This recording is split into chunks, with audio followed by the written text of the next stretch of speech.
Imagine if your city suddenly froze, the temperature dropping by 80 degrees Celsius and killing over 90% of the world's population. After weeks of freezing, the survivors who remained in their homes found their water and electricity cut off. With nothing to eat and no way to stay warm, everyone began to starve. Our protagonist, however, was the only one who had prepared for the end of the world and lived a comfortable life. For those who could meet his price, he could provide a little food. His price was steep, but things didn't always start out this well for him. The truth is, in the year 2050, a stellar explosion caused Earth to enter an ice age. Zhang Yi worked at a Walmart warehouse and had managed to stockpile a lot of supplies.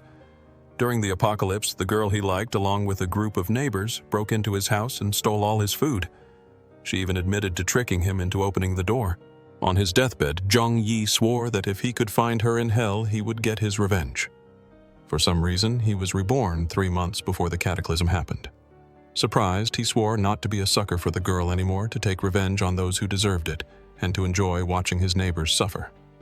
With 3 months left until the extreme cold arrived, his priority was to stockpile everything he needed and build a safe house. As he pondered how to start his plan, a bright light flashed before his eyes. Instead of blindness, he discovered he could send things to a different dimension like a game inventory. His idea was to accumulate an entire supermarket's worth of food so he would never have to worry about food and drink for years. Thinking about all the good food he wouldn't be able to eat in 3 months, Zhang Yi went to a luxury restaurant to stuff himself. He spent 50,000 Korean won and put it all on his credit card because in 3 months, all his problems would be over. The girl Fang Yuqing, whom he had been in love with for years and who had betrayed him in his past life, saw him at the luxury restaurant with her friend. Her friend remarked that Fang Yuqing was lucky because this loser did everything for her and must be rich now. Fang Yuqing, in my last life, you pretended to be innocent and virginal, and in the end, you stole everything I had. Right now, I want to kill that bitch right here, but that would land me in jail. I have to wait until the end of the world, Zhang Yi thought. He flashed his bank card and asked them, "Do you want to go shopping at the supermarket?" He used them both to carry everything, showing off his newfound wealth, and they happily accepted, hoping to make some profit. When they asked why he needed so much food, the protagonist said, "You never know when an apocalypse might happen. It's good to be prepared." The two opportunists complained that he wasn't carrying anything and that they were doing him a big favor. Now Zhang Yi owed them a luxurious dinner. Laughing coldly to himself, Zhang Yi looked forward to the time when it would be his turn to treat them very well. At the market exit, his Aunt Lin appeared with her grandson. "You can't eat all of that alone. Give some to your aunt," she said. After this, her 5-year-old grandson tried to steal his shopping cart. Zhang Yi took it back. "Sorry, I'll be eating it all by myself."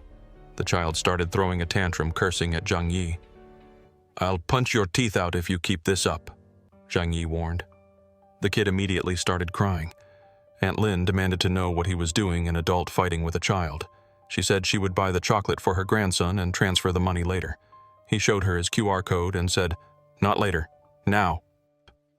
"Pay me now or go back to the market and buy it yourself," he said, leaving Aunt Lin fuming. Arriving home, Fang Yuqing winked at him, and the two girls told him not to forget about them. He slammed the door in their faces. After sending them away, Zhang Yi put all the purchased food into his storage space to see if it would spoil over time. He still had a lot to do: build an impenetrable fortress, install heating devices, and gather medical supplies. It would also be great if he could get some weapons. With 3 months left until the Ice Age, he had to sell everything he owned as quickly as possible and get more supplies.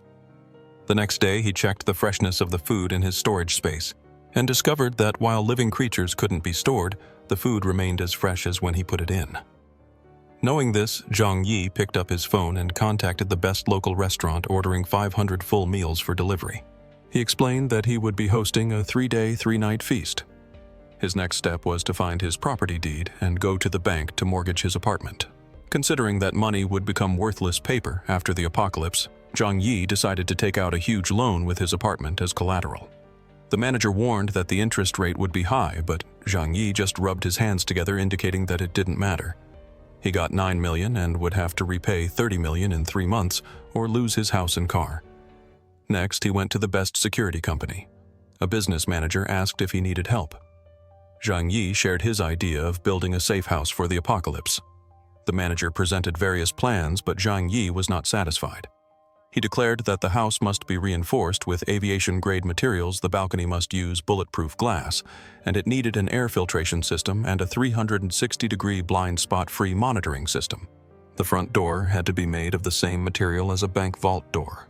He also asked the manager to find a way to obtain some weapons.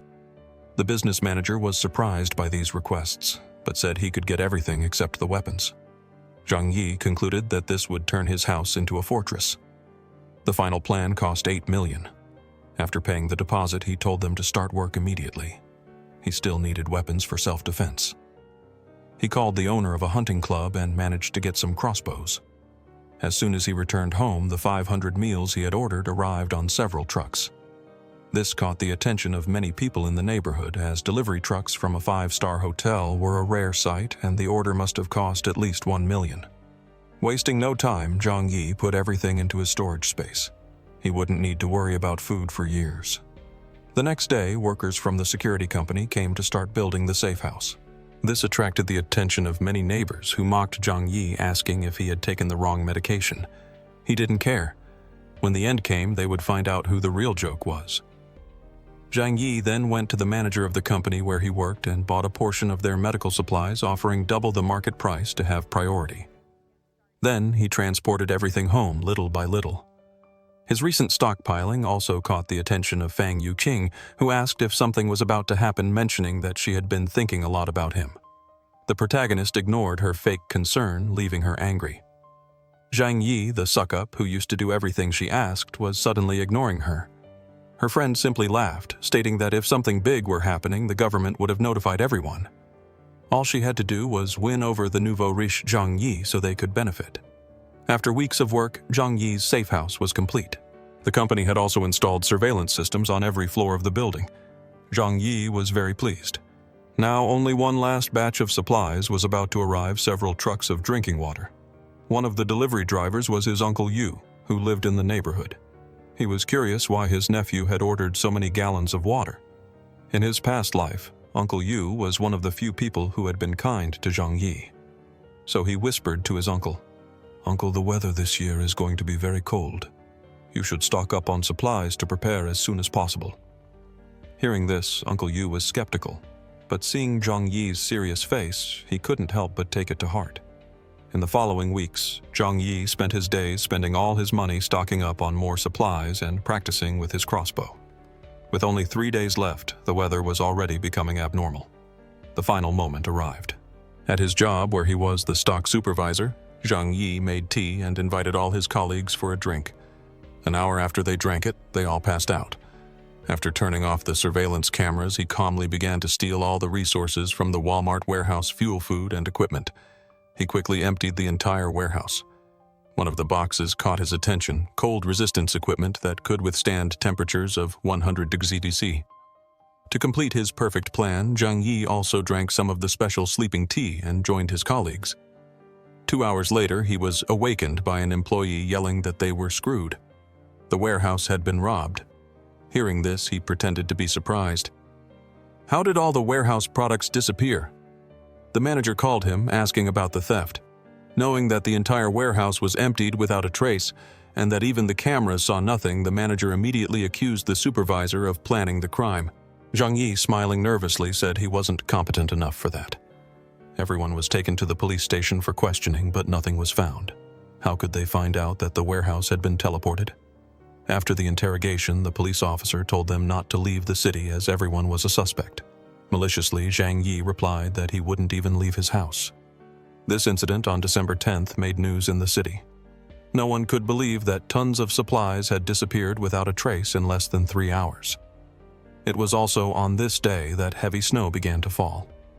Zhang Yi knew this was the beginning of the cold apocalypse. 3 days later at home, the shockwave from a supernova explosion brought catastrophe to the entire planet. The temperature started dropping rapidly overnight. Looking at the heavy snow through his window, Zhang Yi said, "This time the story will be different." The people in the apartment owners' group chat were nervous, as it was the first time they had ever seen so much snow. Observing the chat, Zhang Yi knew that for many people, This would be the first and also the last time they would see snow. In his past life, the blizzard lasted for 3 whole months, and the temperature kept dropping, causing many people who hadn't stocked up on food to freeze to death. On the second day of the freeze, the snow at the entrance of the residential area had already piled up to a height of 1 meter. Even with heaters on maximum, people shivered from the cold inside their homes. However, Zhang Yi, who had prepared several pieces of high-end heating equipment, was warm and comfortable. After a good night's sleep, he was awakened by his phone. It was a call from the naive Fang Yuqing, asking if he knew about the temperature drop when he was stocking up on supplies and why he hadn't informed her. The girl who supposedly liked him so much was now freezing cold and eating instant noodles. Hearing this, Zhang Yi laughed and hung up on her. The damn girl got angry and shamelessly sent a text asking for food. Reading the message, Zhang Yi decided to troll her a bit. He sent her a photo of a steak and wine which she immediately recognized as top-quality Wagyu beef and a very expensive French wine. At that moment, her urge to have some became overwhelming, and she asked if she could eat and drink with him. Zhang Yi's response was simple: if she wanted some, she could go to the market and buy it herself. Despite her anger, she calmed down, knowing she needed to please Zhang Yi to get into his apartment. After that, he just ignored her and went back to enjoying his meal. It was then that he saw a show unfold on the building's surveillance cameras. Aunt Lin, the building manager, was telling everyone in the group chat not to panic. She claimed the extreme weather would last 2 or 3 days at most, and that the neighborhood committee would help everyone. Aunt Lin warned that excessive hoarding was prohibited and would be reported to the authorities. However, one person spoke out, questioning how she could be sure the snowfall wouldn't last long. Other residents chimed in, stating that if they ran out of food, Aunt Lin would be responsible. Aunt Lin then declared that the neighborhood committee would take full responsibility. To divert attention, she pointed the finger at Zhang Yi, telling him not to cause trouble. He didn't care about the threats and went back to his super safe house. A week passed, and the snow kept falling. In the building's group chat, Aunt Lin asked Zhang Yi, who was young, to clear the snow from the building's entrance. He replied that it was useless, like trying to empty a river with a bucket. After refusing her request, Zhang Yi suggested she ask the rich people in the neighborhood for help. Furious, she was clearly just trying to pick a fight. Angrily, she announced, "On behalf of the neighborhood committee, this is an order. Whoever opposes it will be blamed for any problems." Questioning why she didn't call on the rich to do the heavy lifting, he proposed that Aunt Lin ask Chen Jiang, a construction boss with employees, or Xiang Tian, a rich guy who could afford to pay for help. Zhang Yi's post shattered Aunt Lin's authority in the group. Cursing as she read the messages, she decided to call out both rich members, tagging them in the chat and ordering them to help clean the snow. Upon seeing the message, Chen Jiang immediately got angry with both Aunt Lin and Zhang Yi for ordering him around. Xiang Tian sent an audio message claiming he was too busy, followed by a photo to prove it. Aunt Lin was furious with the rich guy's response, but didn't question it. Instead, she just accused Zhang Yi of causing all the confusion. Zhang Yi didn't bother to reply and ignored the rest. So furious that she called him personally to complain, Aunt Lin was met with a chilling threat. "If you keep spouting nonsense and bothering me," he said calmly, "I will kill you." Trembling with fear, she hung up and went silent in the group chat. While he was eating, a loud noise came from his front door. Chen Jiang was outside shouting, "You were acting all high and mighty in the chat, turning people against me. I'm going to kill you now, punk."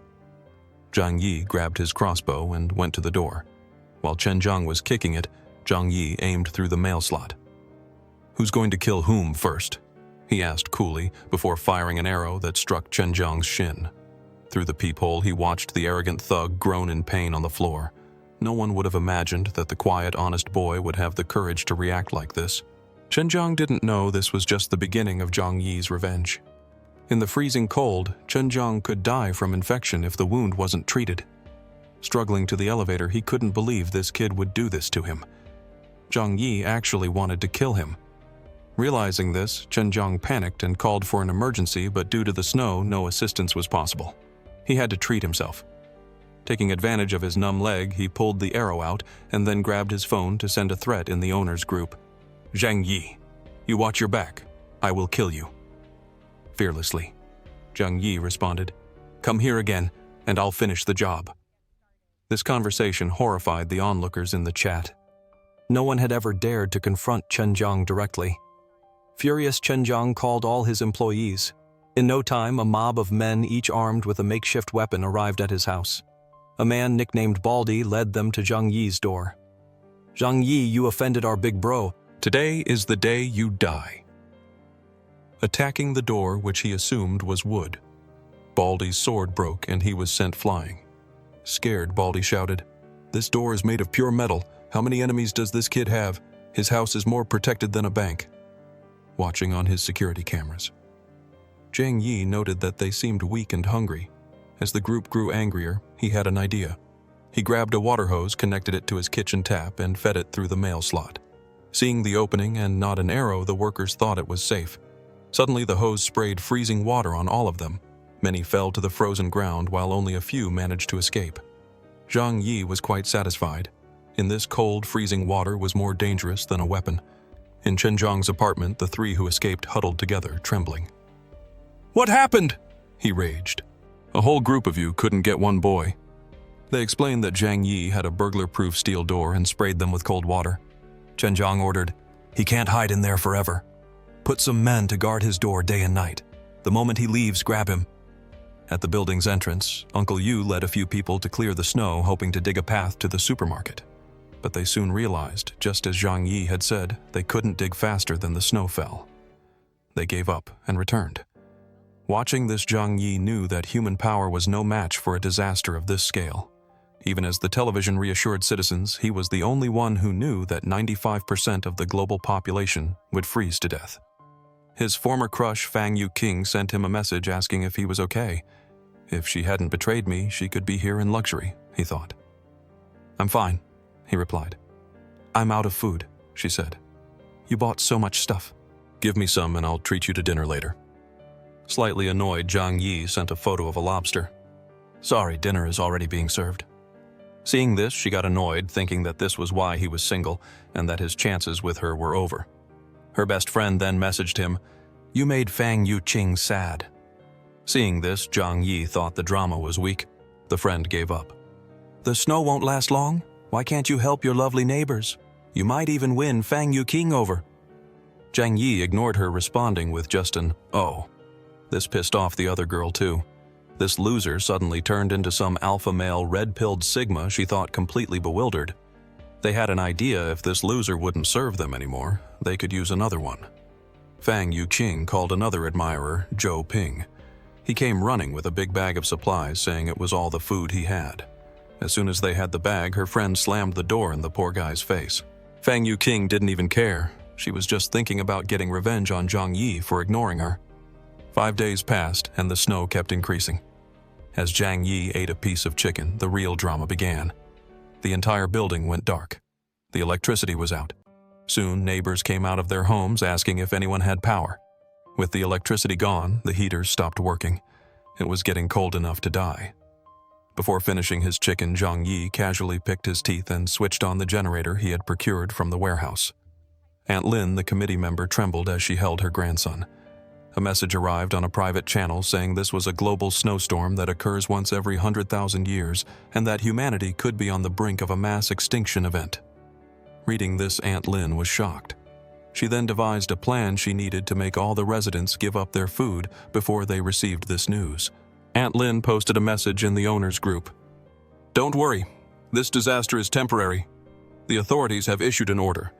Because of these extraordinary circumstances, the neighborhood committee will manage all supplies.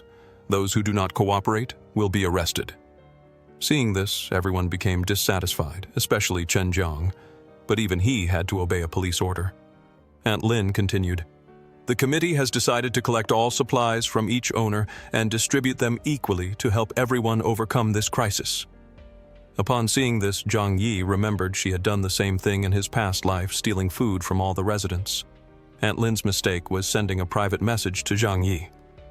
"My nephew," she wrote, "I know you work in a warehouse. I saw you buy 3 truckloads of stuff. You must have a lot of food. It's your turn to do your part." Angry Zhang Yi immediately replied with a public audio message for the whole group to hear. "You old liar. I ate too much and ran out of supplies. When you collect from the building, come share some with me." Hearing this audio, the old woman almost had a heart attack. He had ruined everything. But realizing she and her grandson were in dire straits and depended on him, she calmed down and responded kindly. "This is an order from the organization. You have to obey. After the snow passes, I will report your good deeds." If Zhang Yi hadn't died in his last life, he might have believed her. Instead, he replied while picking his teeth. "Auntie, I'm not lying," Zhang Yi replied sarcastically. "I have nothing to eat at home and I'm hungry. How about you send me some instant noodles, please?" Upon hearing this, Aunt Lin couldn't hold back. "Refusing to surrender your supplies is the same as going against the organization. I will definitely report you." Zhang Yi simply dismissed her, saying she was powerless. This made Aunt Lin so nervous and furious that she slammed her phone against the wall. Having failed to get any advantage over Zhang Yi, she focused on the other owners. If she could deceive just a few of them, it would be enough. 2 days later, thanks to her lies, several owners had sent their supplies to the old woman's house. Seeing this, Zhang Yi thought they were all fools for believing anyone in this post-apocalyptic world. After some time, people realized that the world was in chaos. With not enough food, they could only wait to starve or hunt for more. Many owners began tagging Aunt Lin in the chat, asking about the supplies that were supposed to be distributed. "Many of us have no food at home. I want food or I'll eat you," one person wrote. The crooked trustee responded by mocking them. "You idiots. These supplies were obtained through my hard work. Why should I give them to you?" At that moment, her phone rang. Seeing that it was Chen Zhang, she began to sweat. "What do you want with an old lady like me?" Chen Zhang said coldly. "Aunt Lin, you really tricked everyone and took their supplies to your house." She feigned innocence, saying it was an arrangement by the community committee and she was just doing her duty. "Perfect," Chen Zhang said. 10 of us are waiting outside for you to distribute the supplies." Hearing this, Aunt Lin tried to argue. "These supplies haven't been sorted yet. Some owners still haven't handed theirs in, so we can't start distributing them." "All right then." Chen Zhang, along with his starving companions, stormed her house. There was no law in this chaos. He smacked the old lady across the face. "Today I will be the justice." Meanwhile, Zhang Yi watched everything on his surveillance cameras, calmly eating a sausage. He even had the idea to record the action at Aunt Lin's house and share it in the building's group chat. Seeing that they were going to take all the food, Aunt Lin tried to stop Chen Zhang. "Some of these supplies are what I personally stocked. Without them, how will my grandson and I survive?" "Screw that," Chen Zhang said, kicking the old lady aside. The grandson, in shock, grabbed a bread knife to defend his grandmother and stabbed one of the men in the crotch. After the man yelped in pain, a worker kicked the boy hard in the chest while the others laughed. Chen Zhang showed no concern. "This is what she deserves for deceiving us. We're just delivering justice." And through the residents' group chat, others who were watching the video also applauded. "You old liar, that's how you deal with scammers." They wrote thanking Chen Zhang. Seeing these messages, Zhang Yi thought, "These idiots don't understand the real problem. Today, Chen Zhang invaded Aunt Lin's house. Tomorrow, he might invade yours." But since it posed no risk to him, he didn't care. His steel door would never fall to these thugs. After a while, Aunt Lin was begging for help in the group. "Does anyone have hemostatic drugs, wound medicine, or antibiotics? My grandson was injured by Chen Zhang. Dr. Xiao urgently needs these for his surgery." Upon hearing this, Zhang Yi's eyes widened. Dr. Xiao was a kind doctor in his past life. Aunt Lin promised immense gratitude to anyone willing to provide medicine, but all she received was silence from the residents. No one wanted to help. Zhang Yi simply thought it must be karma. Outside, the snowstorm had lasted for over a week. The entire ground floor was covered in snow. Even if the boy was saved by the doctor, how would he live without food? The news had finally confirmed it was a global snowstorm that occurs once every 100,000 years. In some northern cities, the temperature dropped to below 100 degrees. Many residents who tried to evacuate south ended up freezing to death on the way. In the residents' group, Aunt Lin started begging again. "My dear grandson has been hungry for 2 days. He's just a child. Are you going to sit there and watch him die?" She was willing to pay for supplies. Seeing this, residents started selling packs of instant noodles for $2,000. Xiang Tian, being a rich and knowledgeable person, started buying food from anyone selling, knowing full well that you can't eat money in an apocalypse. A single mother also pleaded for help in the group, saying her daughter was about to starve. Zhang Yi recalled that this woman and her daughter had survived for a long time in his past life, so he wasn't worried. It had been 10 days since the freeze began. Zhang Yi was enjoying the comfort of his home when his phone rang. Seeing who it was, he chuckled and opened the video call. "You two seem thinner. Are you eating well?" The sight of the chicken he was eating made Fang Yuqing and her friend drool. "Why do you still have so much food, and why are you sweating in this cold?" Mockingly, he replied. "I have a fireplace. It's very warm. I'm even thinking of going for a run outside to get some fresh air." Drooling, Yuqing said, "You're amazing, Zhang Yi. Can I come over and take a bath at your place?" Without thinking twice, he rejected her. "Is that how it is? It's okay if you don't want to help, but mocking us is not cool. You still think I'm a loser, don't you?" she snapped. "If you want food, go find your rich boys," he said, and hung up. On the other end, Yuqing got so pissed off that she threw her phone. Her friend remarked, "This guy is awesome. It's your loss for not getting with him. He's better than those rich boys we used to hang out with." The two ended up in a fistfight.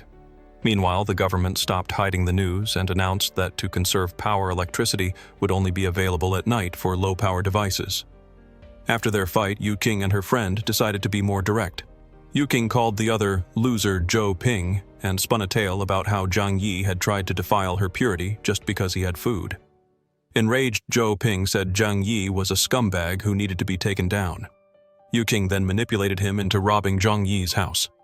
In no time, the three of them were at his door, each hiding a kitchen knife. Watching through the cameras, Zhang Yi saw the ultimate loser arrive. They knocked, asking to exchange some medicine they had for food. Angry at their attempt to trick him, Zhang Yi decided to be aggressive. He grabbed the hose but changed his mind when he saw his accumulated trash bin. His idea was simple. He used the hose to spray sewage on the three of them. "That's the food you deserve," he said. "You can eat that." Furious, Zhou Ping struck the door but didn't even scratch it, hurting his hand instead. Laughing, Zhang Yi spoke through the speaker. "The door is made of steel. You can't open it." After a while, he went to sleep but was suddenly awakened by a gunshot. The law of the jungle was now in full effect. Checking his cameras, he saw that Chen Jiang and his men were going from house to house stealing supplies. He was even sending photos to the building groups, claiming he now controlled the building. A new group was formed where residents denounced Chen Jiang's actions. A retired veteran suggested leading an attack against him, asking for young volunteers and weapons. A woman immediately questioned him. "Aunt Lin stole from us. How can we trust you with weapons?" This divided the residents. Watching the discussion, Zhang Yi decided he should do something. Anyone who went against Chen Jiang would just end up with a bullet in the head. The next morning, a resident who had opposed the veteran was begging for help as her door was being forced open. Soon she was dragged out. Nervous Yuqing and her friend knew they needed a plan. Their idea was to spread the news that Zhang Yi had a stockpile and gather everyone to take over his house. They added him to the new group. "You should join forces with us to protect yourself from Chen Jiang," they argued. Zhang Yi's response was simply to leave the group. This change in his attitude astounded them. They began discussing how to break into his fortress. The man with the glasses said his friend knew how to pick locks. They decided to try placing umbrellas over themselves to avoid another sewage shower. Watching through the cameras, Zhang Yi activated the high-voltage defense feature. Just as the lockpicker admitted the lock was too complex, he was electrocuted and died instantly. Seeing this, Zhang Yi felt no remorse. The man with the glasses pointed to the door, cursed Zhang Yi as a monster, and told him to come out. Hearing this, Zhang Yi just laughed, grabbed his crossbow, and aimed through the peephole. Zhang Yi aimed through the peephole. The arrow hit the man with the glasses squarely in the left arm. The other two rushed to help him and were also hit. Fang Yuqing and the others fled back home. The three men hit by arrows lay on the ground, groaning in pain. One of the girls slapped Yuqing across the face. "This is all your fault. You didn't mention he had crossbows." "I didn't know," Yuqing argued. "Last time he just sprayed us with water and garbage." Zhou Ping, the eternal loser, defended her. The man with the glasses reminded them that the most important thing was to treat their wounds. They called Dr. Yao, who came to check on the injured. Surprised, she explained, "With wounds this deep and without professional equipment, they have less than a 20% chance of survival. The arrowheads are rusty. Without antibiotics, it's certain death." The sister of one of the injured men started crying. "Zhang Yi is so cruel. He did this on purpose," she wailed, Doctor, You warned them, get medicine soon. If you remove the arrows now, it's over for them. At this point, the man with the glasses, seemingly having lost his mind, declared, Zhang Yi must get the medicine for us. Thinking for once in her life, Yu King remembered that Zhang Yi had suddenly changed and started stockpiling supplies. She told the others that he definitely had medicine because she had seen him stocking it. Besides, she added, we didn't harm him, we just wanted to rob his house. Since we failed and only we got hurt, it's his fault. From the corner, Dr. Yao listened, thinking, I don't know this guy, but they deserve to die anyway. The other girl blamed Yu King for everything and forced her to figure out how to convince Zhang Yi to give them medicine. This time, even Zhou Ping agreed. Without medicine, he would die too. Their plan was to call him. He answered easily. Crying, Yu Qing pleaded, the boys are dying. Can you please help? Why should I? Zhang Yi asked calmly. Everyone has to die sooner or later. The injured man's sister grabbed the phone. It's your duty to help. You injured them, and the arrows were rusty. I used rusty arrows so they would die, he replied. To add insult to injury, he said, I won't help, but Yu King can come live with me. At that moment, Yu King snatched the phone back. Yes, I'm yours from now on. Do whatever you want with me. Then take me too, her blood-sucking friend chimed in. Just come now, Zhang Yi said. Yu Qing started running for the door, but her friend tried to pull her back. Get away from me, you bitch, she yelled, pushing her away. The cousin of one of the injured boys slapped her across the face. You schemer. As always, Yu King looked to Zhou Ping for help. You have to make them let me go be happy with Zhang Yi. You're a good man, but you're poor and weak. Zhang Yi is the one who can make me happy now.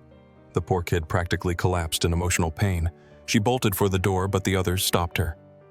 This is all your fault. You don't have the right to thrive alone, they said.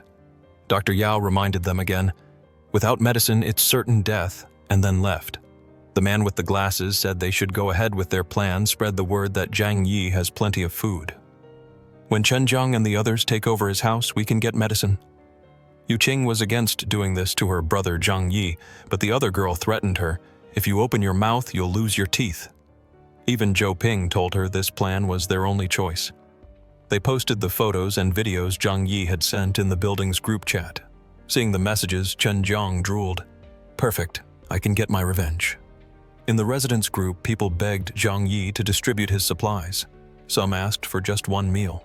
Aunt Lin asked for food, and another mother asked him to be her son's godfather. Seeing these requests, Zhang Yi sent an audio message. To those listening, I'm eating right now, and no, I won't feed animals. Ignoring them, he looked at the falling snow and thought, staying home every day is boring. It would be nice to take the snowmobile for a ride. Suddenly, he received a message from Dr. Yao. She was out of medicine and food and wanted to negotiate. In his previous life, she had starved to death after giving her last bit of food to a mother with a hungry baby. Zhang Yi remembered her as a good person, but knew that the smarter the person, the more dangerous they could be. He couldn't leave anything to chance. I can provide supplies, he replied, but you need to trade something for them. Dr. Yao offered a medical consultation in exchange for food. Zhang Yi countered, I can provide medicine and food, but you need to do me a favor. Be my spy and inform me of the residents' plans. It's your choice, follow the crowd and die or stand by my side. She hesitated for a moment, but decided to accept. Then the man with the glasses sent a final threat. Zhang Yi, where are you? Last chance. Are you going to deliver the supplies or not? Zhang Yi trolled the group, saying his food had just run out. The man threatened him, and soon Chen Jiang created a new group without Zhang Yi planning to unite everyone to steal his supplies. Dr. Yao and Uncle Yu were in the group and warned Zhang Yi, confirming Dr. Yao's cooperation. At 2:30 in the morning, a group of armed people marched to his door shouting, Kill the selfish one! They hammered the door with all their might. Watching on his cameras, Zhang Yi turned on the high-voltage device. Those who were too close were electrocuted. The others were scared and wanted to flee, but Chen Zhang and his gang blocked their retreat. Keep breaking the door or you'll die, he ordered. To motivate them, the man with the glasses shouted, We have to kill Zhang Yi to avenge our neighbors. Inside, there's a fireplace and plenty of food. Encouraged, the residents grabbed a wooden log and continued ramming the door. Zhang Yi, sipping wine, decided to help. He put on some action music and said it was to motivate them. 20 minutes later, the door was only scratched and the attackers were fainting from hunger and exhaustion. One of them inspected the door and realized it was made of the same material as a bank vault. Not even a tank could knock this down. On the other side, Zhang Yi aimed his crossbow through a small opening, shooting a man in the throat. The others ran shouting that he had weapons. Somehow he managed to hit people who weren't even directly in front of his door. He felt no guilt. It was self-defense. The man with the glasses who had survived came up with a new plan. The door is steel, but the walls are just concrete. The neighbors started hammering the wall next to the door. Cracks appeared, followed by a metallic clang. The walls were also lined with steel. They tried other spots above and below, but there was metal everywhere. He had an impenetrable fortress. Desperate, two residents looked at each other hungrily. One of them remembered that the balcony was made of glass. Excited, they used wooden planks to create a bridge from a neighboring apartment. Zhang Yi sat calmly as they gathered on his balcony. Unfortunately for them, the glass was bulletproof. To help them warm up. Zhang Yi tossed a Molotov cocktail through a hole which fell from the ceiling onto their heads. In agony, one man jumped from the balcony. The fire spread and the others were also engulfed in flames. After a while, the survivors returned to his balcony begging for food. He showed them a plate of warm pasta, placing it on a table just on the other side of the glass to watch them drool. Then Zhang Yi made an announcement. "Whoever brings me Chen Zhang's head will receive food for a week." Everyone looked eagerly at Chen Zhang in the neighboring apartment. He locked his door, but his gun kept them at bay. Zhang Yi posted the bounty in the owner's group. The next morning, a few skinny residents ambushed Chen Zhang. They failed, but one managed to wound him in the back. Chen Zhang called Dr. Yao to treat his wound. She did, but refused his offer of food, a soup made from the failed attackers. "I'd rather starve," she said. "You'll be the last person to become food in this building," he offered. Ignoring him, she tried to leave, but Chen Zhang stopped her. Dr. Yao said that only after Chen Zhang was healed could she leave. She sat in the corner of the room while the men resumed discussing their plans to get Zhang Yi. After hearing their plans, she said she was going to the bathroom, but was actually messaging Zhang Yi to tell him what she had heard. Later, Chen Zhang's men went to a neighboring apartment to get food and steal. The couple inside let them in, not imagining that they were the food. With a blow to the head, they were killed. Chen Zhang told Dr. Yao that he couldn't have predators around his house as they might try to hunt him. Dr. Yao was starting to see how things really were. In the apartment where Fang Yuqing's friends were, they had to remove the arrows without any medicine. Everyone developed serious infections. Zhou Ping asked Yuqing to try convincing Zhang Yi one more time, but she said it was useless. Days went by. Zhang Yi just ate and watched Chen Zhang, who was now afraid of being ambushed again. Zhang Yi called Dr. Yao to ask about her situation. She said Chen Zhang had gone crazy. With their food gone, they were invading houses every day, killing people for food and keeping the dead for later. She hadn't eaten in days and asked if he could save her. He thought for a moment. A competent doctor was a treasure in this post-apocalyptic world. Zhang Yi told her she could come to his house after doing one last thing. A while later, Zhou Ping pounded on his door desperate. He said his love Yuqing was starving. Zhang Yi noted that tetanus had already set in for Zhou Ping. Medicine wouldn't work anymore. As Zhou Ping walked back, he remembered he had never even held Yuqing's hand. Instead of waiting for death, he ran to her room, knelt down, and asked her to marry him. Disgusted, she shoved him away. The loser grabbed her by the neck, saying they'd get married in hell. She slapped him, screaming that she belonged to Zhang Yi. Zhou Ping replied that he'd have to go to hell to get her then. Back with Dr. Yao, she told the men she would make a decent meal for them. Pleased, they thought she had forgotten her pride. She put something in the soup, stirring well, trying not to vomit. Sometime later, she served everyone. To gain their trust, she served herself a bowl and went back to her room, hoping her medicine would work. She had put a whole vial of sleeping pills in the soup. In minutes, everyone was asleep. Relieved, she messaged Zhang Yi. "Everyone is asleep. What should I do next?" "Take them to the balcony," he ordered. He was watching from across the way. "Are you going to kill them?" she asked, feeling a chill. "More or less," he said, throwing a rope over. "Tie everyone to the balcony railing. You're the one being tested here." After tying everyone up, she grabbed Chen Zhang's gun. Worried, he warned her, "Remove the magazine and throw the gun to me." She tried to bargain, but with the argument that it was her only choice, she obeyed. After examining the gun, he went back inside, grabbed a water hose, and started spraying the balcony. In a short time, Chen Zhang and his men woke up screaming, tied up and helpless. After a few sprays, Chen Zhang turned into a popsicle. Dr. Yao, too weak to stand, messaged him, "It's all done." A few minutes later, the beautiful doctor was at his door. Even though everything had gone well, he wanted to be sure. "Open the door and enter," he said, pointing his gun at her. She finally entered and collapsed on the floor, the warmth of the apartment a welcome relief. "It's not over yet," Zhang Yi said, approaching from behind. "I have to be sure you're not hiding anything." Blushing, she knew what she had to do. Dr. Yao took off everything, remaining only in her underwear. "Perfect," he said, leading her to a room where she could shower and change. While she was in the shower, he confiscated all the items from her medical kit. It was always better to be cautious. Pleasant time later, Dr. Yao emerged in pajamas, a sight that moved Zhang Yi. He had her sit down so he could dry her hair. "I let you in because you're valuable," he said. "But if you don't obey my rules, I won't show any mercy. This will be your room. You are not allowed to wander without my permission." To reinforce their trust, he decided to reveal his secret. "The reason I'm so prepared is because I have a power nobody knows about." He took bread from his dimensional storage in front of her. "If you betray or kill me, you'll no longer have food." Understanding now, she ate the bread and cried with emotion. Now that she was clean fed and hydrated, Dr. Yao would be responsible for all household chores. "What else can you offer?" the scoundrel interrupted. Being an intelligent woman, she knew what he wanted. Now, besides companionship and help with tasks, they would be a couple. The next day, looking at Dr. Yao still sleeping, Zhang Yi thought how pleasant it was to have a woman around. He tossed her one of the special cold-resistant coats. "You still have work to do," he said, handing her a baseball bat.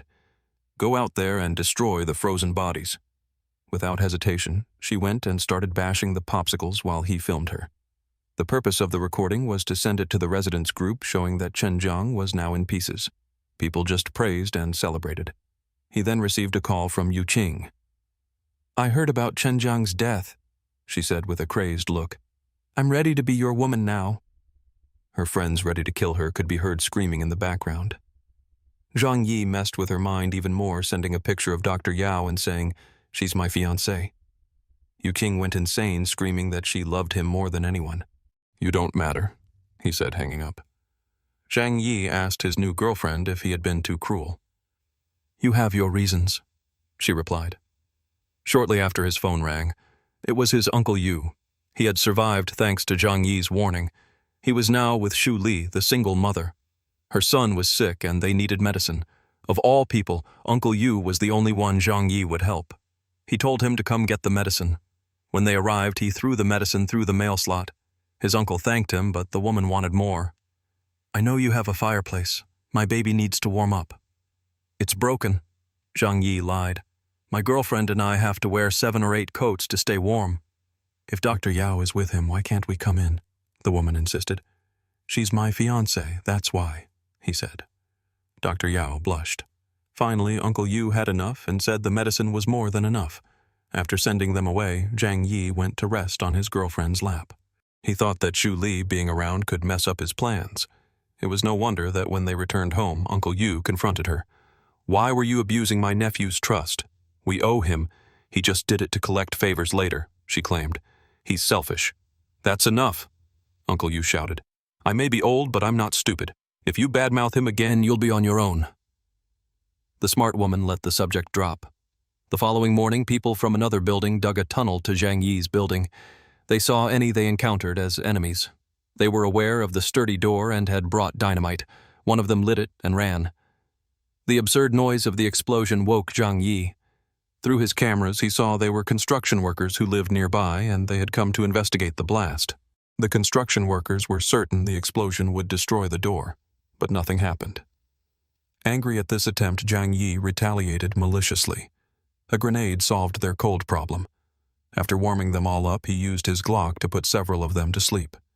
His bullets were running low, confirming that people from other buildings must know about his stockpile and were coming for it. These explosions and shots frightened Dr. Yao. Embarrassed, she composed herself and went to do her work. It was now clear to Zhang Yi that he had to take action. In the residents group, everyone was asking about the noise. He said it was residents from another building who had tried to blow up his house, but he had kicked them out. Everyone thanked him. He called his uncle for more information. The group was from Building 26, led by someone named Wang Tianfeng. He had done the same thing as Chen Jiang, taken control of the building and stolen food. Zhang Yi told his uncle that they would come back for revenge, so they must unite the residents to defend themselves. Speaking privately with Dr. Yao, he said the neighbors would stab him in the back if given the chance. She must take on the mission of gathering information about the other buildings together with Uncle Yu. 2 days later, dressed as a maid, she reported everything. The strongest groups were from Building 26 and Building 21. Zhang Yi deduced that the other buildings had already turned on each other and were no longer a threat. Grateful, he told her to continue collecting information. The group from Building 26 returned this time, attacking other apartments and leaving a message, until Zhang Yi comes out, all the residents will die. Soon this news disrupted our couple's exercise. The residents demanded that Zhang Yi take action. Annoyed, he sent a message saying their lives meant nothing to him and they must defend themselves. Shortly after, he called his uncle, saying it was his turn to shine. In the group chat, his uncle said that Wang Tianfeng's gang was only 20 people. If they joined forces, they could fight back. He added that the only one who was young, strong, and well-fed was Zhang Yi, the only one with the strength to lead. Zhang Yi then sent a message saying he would help as long as everyone followed his orders. They accepted. To motivate the hungry, he mentioned there were vehicles that could travel in the snow. If they confronted the group from Building 26, he could fetch food for them all. The neighbors agreed to obey, hoping for food. Now everyone saw him as their leader. As Dr. Yao was about to say she would go with him, he said, "No, she must never leave the apartment." As soon as he left, he made all the supplies in the apartment disappear. He jumped outside from a 4th-floor window. The snow was that high. He took a snowmobile from his dimensional space and rode off. His destination was the Tianhai City Police Station. Inside, he found the officers had frozen to death on the first night. He showed his respect and, after finding the keys, opened the armory. It was a heaven of weapons and ammunition. He put everything into his dimensional space. Next, he needed food for his cannon fodder. He went to a shopping mall, broke in, and stole everything useful. The fruits and meats were frozen solid, but it would serve those who had nothing. Upon his return, the leader of Building 26 watched green with envy. Zhang Yi made it clear to everyone that it was extremely difficult to find food. Uncle Yu hailed him as a hero. With spoiled food and a gun, he ordered that everyone who chose to take food must be ready to obey. As expected, the residents of Building 26 came demanding they hand over the food or their lives. His first order was, "Go eliminate them. Everyone who makes a kill will receive food for 5 days." Hearing this, everyone went crazy and attacked. Overwhelmed, the gang from Building 26 couldn't understand how these weak people had suddenly gone so wild. Dr. Yao knew she could save the wounded on their side, but also knew Zhang Yi wouldn't allow her to use their limited supplies. He gathered everyone and congratulated them. Those who were MVPs and had the most kills received bonuses. When it was the turn of someone he saw slacking off, he scorned him and kicked a single candy his way. The man Xu Hao complained it wasn't fair. Zhang Yi questioned if he had the courage to complain. Angrily, Xu Hao insisted Zhang Yi was treating him unfairly.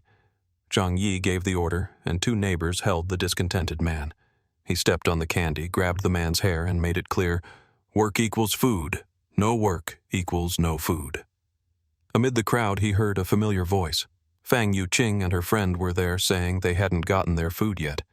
He said there wasn't enough for them. Crying Yuqing asked why he didn't like her anymore. With a slap, he told her to get away, saying he was now engaged to the wonderful Dr. Yao. One of the women called her a gold-digging bitch. The man who had just been humiliated, Xu Hao, said she had used him many times before. After being so thoroughly humiliated, she fled. 2 men grabbed her friend and dragged her away. For telling on Yuqing, Xu Hao received a better reward and swore he would do better for his master.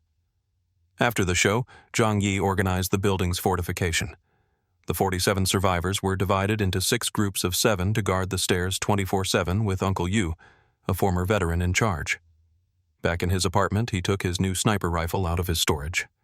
The biggest danger wasn't the weather, but people. He noticed people heading to the garage. They were definitely after the snowmobile. Uncle Yu called to say the defense team was organized and asked him not to take what Shu Li had said seriously. Zhang Yi said he didn't care but asked if his uncle really wanted to raise another man's child. Realizing his uncle's discomfort, he dropped it. In the tunnel, some people from Building 26 came back planning to steal. "Enemy attack!" a guard shouted, and a brawl started. The attackers fled.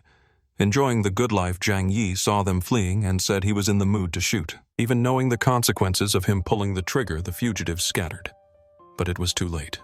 One dropped with a precise shot to the head, and upon seeing this, the others ran even more frantically. "This feeling is great," Zhang Yi thought to himself, deciding to savor the moment. All his shots were precise, aimed directly at their heads. When he was done, 7 empty casings lay on the ground, and 7 bodies lay still in the snow below. With this, he was sure he had sent a clear message to all the neighboring buildings.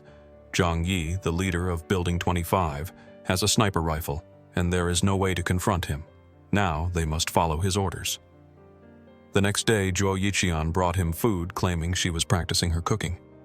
She then asked about the noise she'd heard from his balcony last night. Without hiding anything, Zhang Yi told her he had shot and killed 7 people. The woman's only reaction was to say that he was amazing. Zhang Yi even asked if she wasn't curious why he used a powerful rifle to do it. Zhuo Yixian said it was none of her business. It didn't matter what he did because being with him was better than dying outside. Zhang Yi praised her intelligence and lack of unnecessary curiosity, telling her he liked that about her. Meanwhile, in Building 26, the residents looked out at the bodies in the snow. Their leader Fang Yuqiao was worried one of the dead was his relative. They had failed to get any food, and now they lacked the men to carry out their plans. Irritated, Fang Yuqiao ordered his men to bring back the bodies to be used as a new source of food. Zhang Yi decided to go out for another supply run. With everyone in his building now respecting and fearing him, he felt confident that it was safe. With his headphones on and Uncle Yu on the line for security updates, Zhang Yi was sure his building was secure.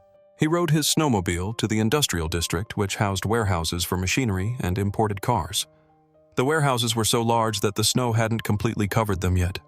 Breaking in through the roof, he rappelled down with a rope and began putting everything luxury cars, equipment, and parts into his infinite dimensional storage. While the luxury cars had little value now, they might in the future. His next stop was a gas station, as he needed fuel for his generators and snowmobile. Unfortunately, the station was completely buried under 10 meters of snow, making it impossible to dig out by hand. Frustrated that his plans had failed for the first time, he threw himself into the snow. As he thought about all the gasoline he needed for his stored machines, he remembered he also had a giant excavator in his storage. Using the little fuel it had, he began to dig. Before long, he had cleared a path to the station's massive underground storage tanks. Luckily, the fuel wasn't frozen. He sealed the tanks and stored them whole in his dimensional space. In that moment, he realized that with his excavator and storage, he could retrieve anything buried in the city. Nothing could stop him. While he was away, a child in the building developed a high fever. Zhuo Yixian went to help, but could do little as Zhang Yi kept all the medicine. Uncle Yu brought some leftover medicine he had, comforting the mother that everything would be fine. The child's fever decreased, but Zhuo Yixian warned the mother to keep a close eye on him. Moments after they left, they heard a scream. A deranged old woman, Auntie Li, had attacked the baby. The mother intervened to protect her son and was stabbed. Zhuo Yixian managed to grab the baby and flee. Auntie Li screaming that because no one helped her grandson survive, no one else had the right to have children, pursued them relentlessly. The doctor protected the child with her own body as Auntie Li grabbed her leg, determined to kill them both. Just in time, Uncle Yu arrived and kicked Auntie Li, sending her tumbling down the stairs. He was furious with himself for failing to keep the building safe in Zhang Yi's absence. Uncle Yu made it clear to everyone that Zhang Yi had eliminated the building's previous tyrant, Chen Feng, which is why they were all safe now.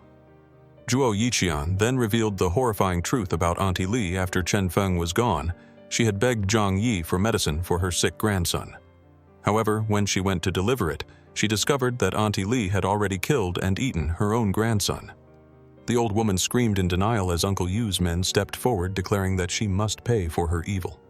"Fat burns well," one of them said grimly, "and it's been a long time since we had a good bonfire." After a short rest at the gas station, Zhang Yi took his excavator to the city's military post. He dug his way into the base only to find that all the military supplies had already been taken. He suspected that military leaders with all the best equipment would be the ones to try and seize power in this new world. If so, he needed to arm himself even further to protect what was his. As he continued digging, he broke through a hidden wall and discovered a massive untouched arsenal of weapons and ammunition, which he promptly moved to his storage. When he finally returned home on his snowmobile, he brought no food with him. The neighbors immediately started complaining. Zhang Yi retorted that he was gone for a full day and found nothing. He called them ungrateful and said if they weren't satisfied, they could go back to fending for themselves. He realized that by not bringing back food for a single day, they felt he wasn't paying for his work of defending the building. Though he declared the discussion over, one of the residents approached him, suggesting he take some of them on his next search to lighten his load. Zhang Yi noticed the man's hand was hidden behind his back. With a subtle hand gesture, Zhang Yi shot the man in the head. The others who were with the rebel quickly apologized, but Zhang Yi made it clear there was no forgiveness. He shot them all, killing at least 4, while the rest scrambled to escape. Uncle Yu and Zhuo Yiqian ran over, alerted by the noise. Zhang Yi simply said they were traitors, and he had responded with mercy. Uncle Yu agreed, noting they had become so comfortable they forgot their place. Later in his apartment, Zhang Yi asked Zhuo Yiqian if anything had happened while he was away. She told him about Auntie Li's breakdown and that it had been resolved. She also mentioned that a woman from another building, Chen Lingyu, wanted to discuss a cooperation proposal. Zhang Yi didn't care, believing he had everything he needed while others would die of cold and hunger. Curious, however, he asked for more information. Zhuo Yiqian explained that Chen Lingyu was a former cosmetics CEO who now completely controlled Building 9. Zhang Yi was surprised a woman could seize control of an entire building. He checked his phone and saw messages from her and another leader. He texted Chen Lingyu asking what she wanted. She requested a voice call, but he bluntly refused, stating he didn't have the patience. Chen Lingyu typed that she had heard about him and his snowmobile. Her offer was simple. She had 76 workers who could use his snowmobile to search for supplies. In exchange, she wanted him to provide food for them up front to give them strength. She warned that all the neighboring buildings would soon turn against him, so having allies was smart. "And what if I refuse?" Zhang Yi texted back, annoyed by beggars making threats. Chen Lingyu calmly replied that he was already a target. It was only a matter of time before everyone united to attack his building. If he didn't cooperate, he would be overwhelmed. Zhang Yi told her he needed time to think. Looking out at the other buildings, he knew his home was impenetrable, but an alliance of all the buildings could potentially bring it down. As he was thinking, another leader called Lin Kang from Building 18. He claimed to have pacified his building, with everyone cooperating and sharing resources to maintain their humanity. He offered his services and support in any conflict in exchange for a few supplies. Zhuo Yiqian confirmed that Lin Kang had unified his residents, but his resources were spread thin and wouldn't last long. Overwhelmed with messages from other leaders, Zhang Yi showed his phone to Zhuo Yiqian, musing that he might have to kill them all. In that moment, she knew she had made the right choice by joining him. Zhang Yi then laid out his plan. In the building's group chat, he announced that the neighbors had threatened to attack if he didn't hand over the snowmobile. If that happened, he said everyone would have to find their own food again. Immediately, the residents turned against the other buildings, ready to follow Zhang Yi into battle. He was added to a new group chat with only the leaders who laid out their demands.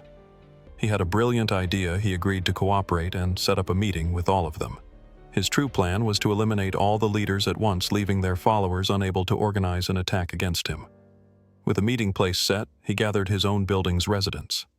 To motivate them, he gave them high-quality food, telling them they needed to be strong to defend their home. One resident asked if they could hope for peace. Zhang Yi replied that if all went well, they would never have to worry about food again.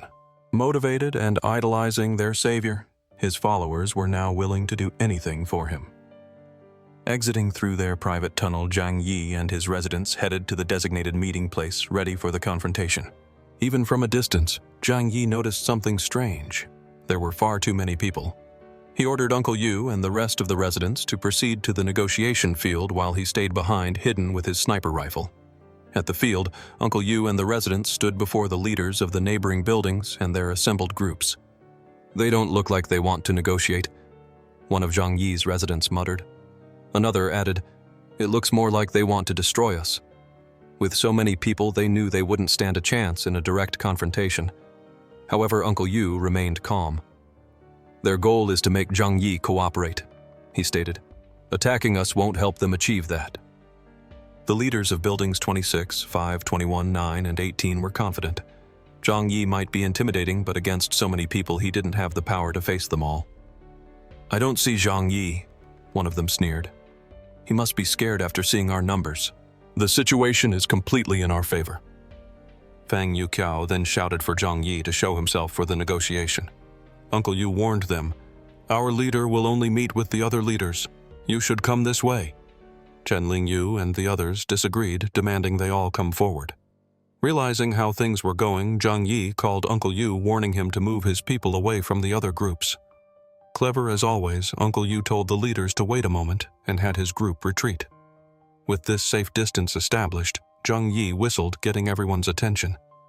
In the open field, nobody knew exactly where Zhang Yi was, nor where the grenade came from as it sailed into the midst of the other groups. A massive explosion erupted, obliterating everyone near the impact zone. Uncle Yu then placed the phone on speaker, and Zhang Yi's voice cut through the chaos. "Do you have any questions for me?" Wang Kan, in shock, stammered. "Why so much violence?" Zhang Yi countered over the phone. "Why bring more than 1,000 people to a negotiation? You have 5 minutes to agree to meet me in Building 25 or it's over." Chen Lingyu spoke for everyone, saying they would accept his terms. Back in his apartment, Zhang Yi was content. A single blast had eliminated more than 20 people. This he knew would be convincing. Sometime later, the exhausted leaders finally reached the designated apartment after climbing the stairs. "Is everyone here?" Zhang Yi asked. When they confirmed the meeting began, the leaders calmly laid out their previous conditions for his cooperation. Unimpressed, Zhang Yi drew his Glock and placed it on the table, instantly shocking everyone into silence. "It was just bothering my waist," he said casually. "Continue." None of them dared to ignore the weapon. One leader warned that if he turned on them, the other buildings would join forces against him. Zhang Yi seized control of the discussion. "First point," he began. "I don't agree with your demands. Providing food for so many people is impossible. The most I can give is 10 meals per day for each building. How you distribute them is up to you." Chen Lingyu was indignant. "That's too little. My building alone has 76 people." Zhang Yi made it clear, it's either this or war. With no way out, Fang Yuqiao spoke up. "Chen Lingyu doesn't represent all of us. We want to accept, but this won't be enough to convince everyone to cooperate." Zhang Yi cocked his Glock. "Is this really too little?" Li Jin, the most diplomatic leader, stepped in. "I want to talk. It's always better than a shot to the head." At this point, Zhang Yi put his foot on the table. "Food isn't infinite. Even if we search, we'll eventually run out." He pulled a handful of seeds from his pocket and threw them on the table. "You should start planting to make your own food." Fang Yuqiao immediately questioned the logic of planting in the ice. Zhang Yi gestured with his Glock. "There's land under the snow and water won't be a problem. My condition is that all buildings must put their men to work digging and planting every day. In return, I will give 10 meals to each building. Moreover, I can provide medicines, drinks, and cigarettes." Upon hearing the word cigarettes, the two smokers Wang Kan and Fang Yuqiao forgot everything else. "We accept," they declared. "Just let us have a smoke." Zhang Yi tossed them a sealed pack. While they smoked, he asked the others if they agreed. "Every day you can get a carton of cigarettes." Li Jin tried to say something, but the smokers cut him off, accepting all the terms as long as they could smoke. Intimidated by the man with the gun, and with two leaders already on his side, the others were pressured to accept. As they argued, Zhang Yi went to the window and noticed the residents of the other buildings starting to move toward them. He pointed his Glock at the leaders. "What's this?" Wang Kan, already bought off, affirmed, "All the leaders are here. There's no reason for anyone to attack." Lin Kang added, "If they are attacking, it's on their own accord." "Everyone in this room is trapped here," Zhang Yi announced, taking out his rifle. Using his scope, he identified the rebels leading the charge, and with a series of perfect shots took them down one by one. The leaders in the room listened in terror as the chaos outside was swiftly quelled. A few minutes later, Zhang Yi calmly said, "The situation is resolved. Does everyone agree to the terms now?" The two smokers eagerly agreed. The rest, including the honest Lin Kang, were forced to accept. As they left, Zhang Yi patted Lin Chang on the back and told him to do a good job, reminding him that he would be watching. Once the nervous leaders had gone, Zhang Yi's residents asked what happened. He then told them a modified version of the truth. He explained that he had controlled the situation, but was forced to make a deal to provide the other buildings with 300 meals a day. Pretending to be unhappy with the arrangement, he justified it by saying, "If I hadn't done this, we would have had to fight over 1,000 people, which would have certainly led to many deaths among us. I couldn't accept that, so I sacrificed our food for your well-being." The residents of Building 25 wept with emotion, hailing Zhang Yi as the only one who could lead and care for them so well. Later, in private, Uncle Yu admitted things hadn't happened as he'd imagined. Zhang Yi revealed his true plan. He had intended to eliminate all the leaders at once, but only the 5 most influential had shown up. Killing them would have only motivated the lesser leaders to unite and destroy Building 25. His new plan was to let them destroy themselves from within by fighting over the meager resources he provided. "Don't tell anyone about this," he warned. Back in his luxury apartment, his wife Zhuo Yixian was doing yoga. After a passionate night, he told her to stay inside for the next few days and be prepared. The next day, despite the freezing cold, everyone was put to work digging. Zhang Yi's goal today was to find a veterinary clinic to get animal euthanasia drugs. "With this amount," he mused, holding the poison, "I could take out 300 people." He knew he would use it when the time was right. Returning home, he gathered ample supplies for his own building before calling the other leaders to pick up their share. 30 neighboring buildings sent representatives who were happy to receive their first day of meals, though they were exhausted from the hard labor. That night, Zhang Yi heard arguments echoing from the other buildings over food distribution, while he and Zhuo Yixian ate their fill. His plan to accelerate internal conflicts was working. The next day, he returned from a supply run with even less food, telling everyone that resources were scarce. Just as he predicted, buildings began throwing out residents to have fewer mouths to feed. The following morning, dozens of bodies lay frozen in the snow. When asked if they still had to dig, Zhang Yi walked coldly among the dead and said, "If you don't want to end up like them, then yes." Everyone rushed to work. Uncle Yu noted that fewer people had shown up, but Zhang Yi knew it was a message those who didn't work wouldn't get food or cigarettes.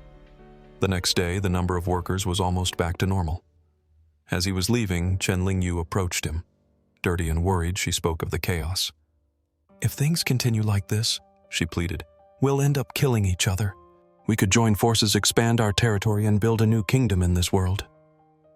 Zhang Yi's expression turned malicious.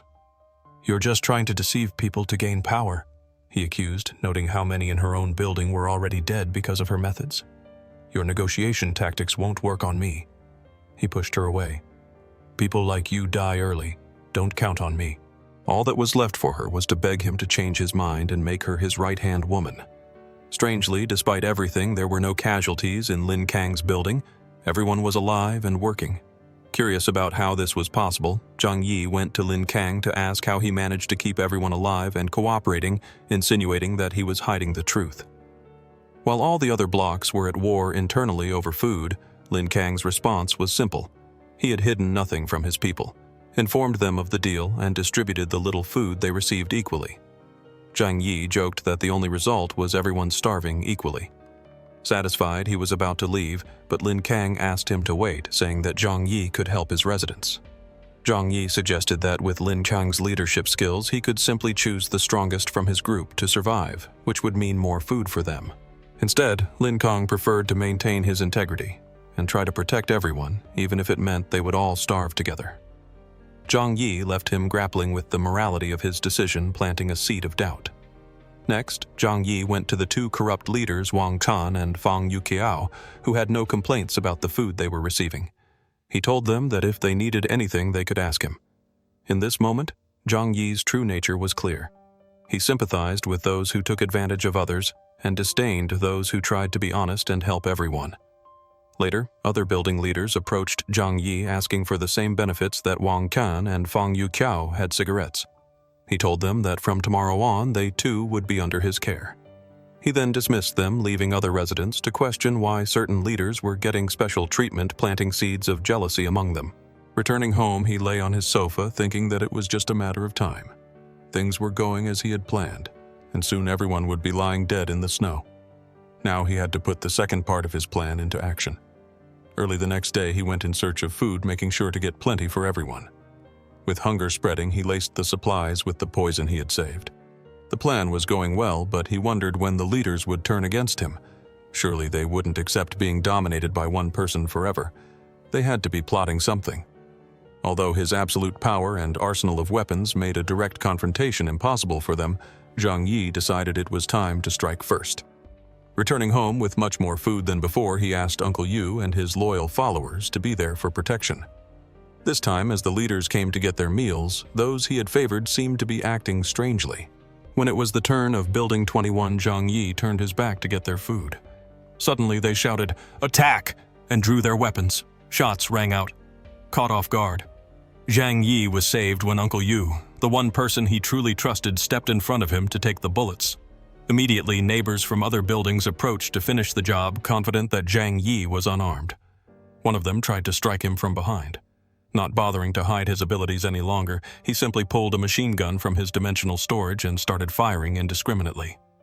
No matter how many of them there were, none could stand against his relentless firepower.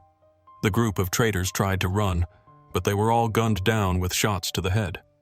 When the ammunition ran out, he pulled out 2 more pistols. The leaders Wang Kan and Fang Yuqiao begged for their lives, claiming they weren't part of the plot. "Forgiveness comes from God," Zhang Yi said coldly before executing them.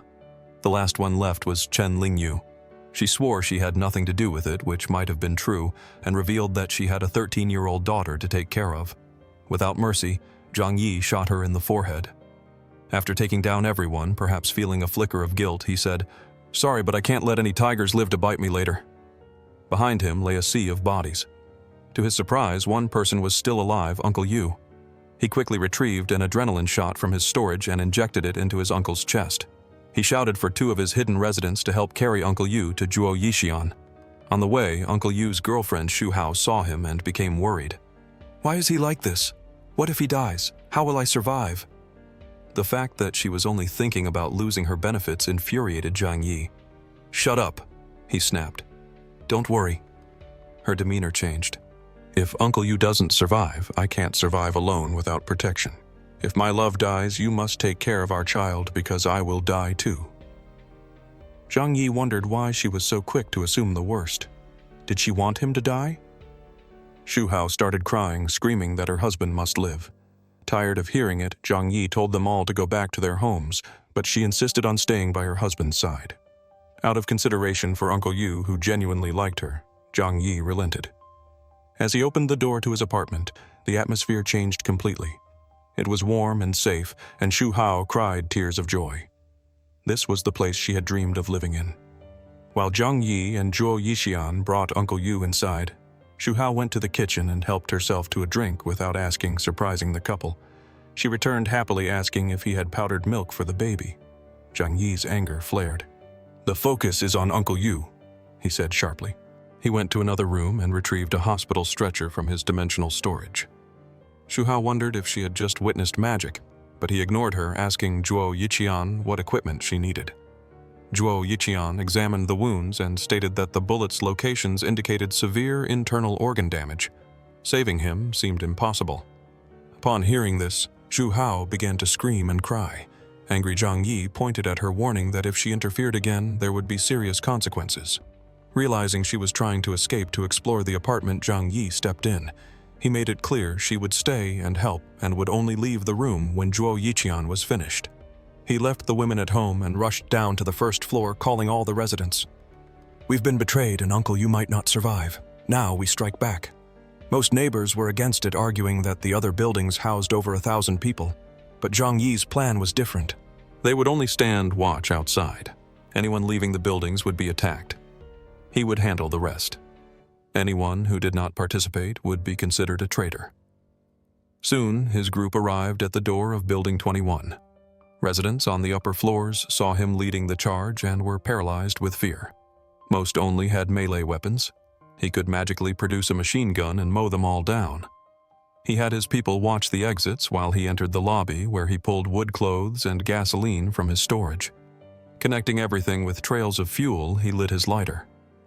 "I'll be kind and help you warm up in this cold," he quipped and threw the lighter. Flames quickly spread.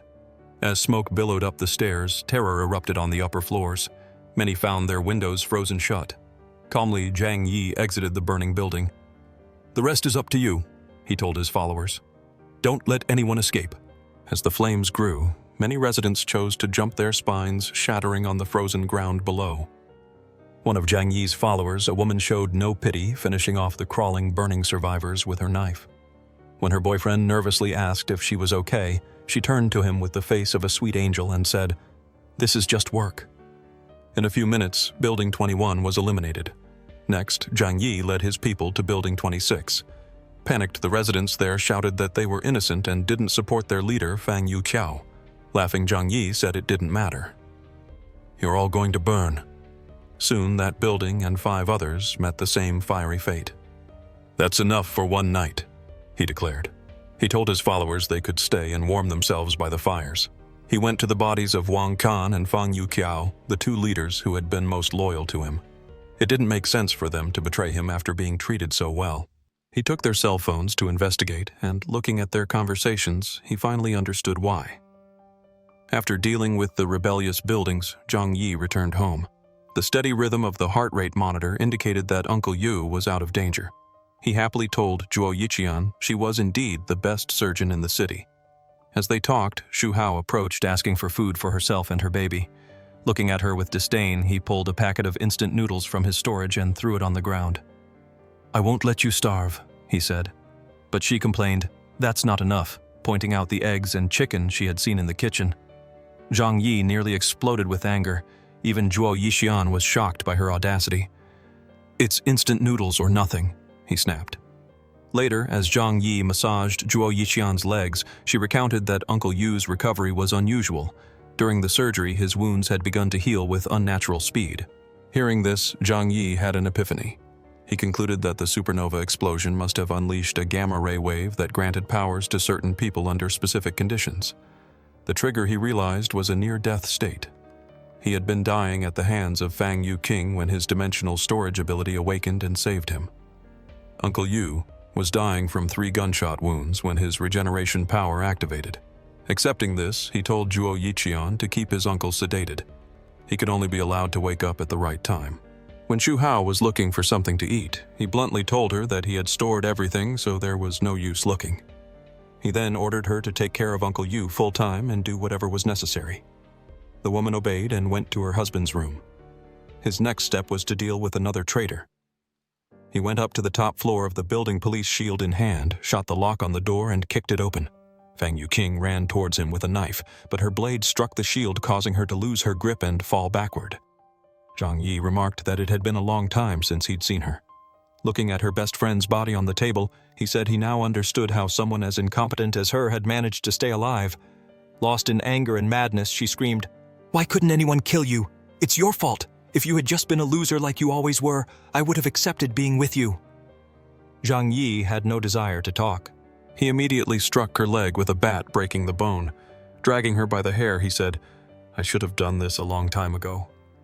The cynical girl screamed, "No, no, no!" Fang Yuqing cried out that she regretted it, but Zhang Yi, her so-called older brother, felt nothing.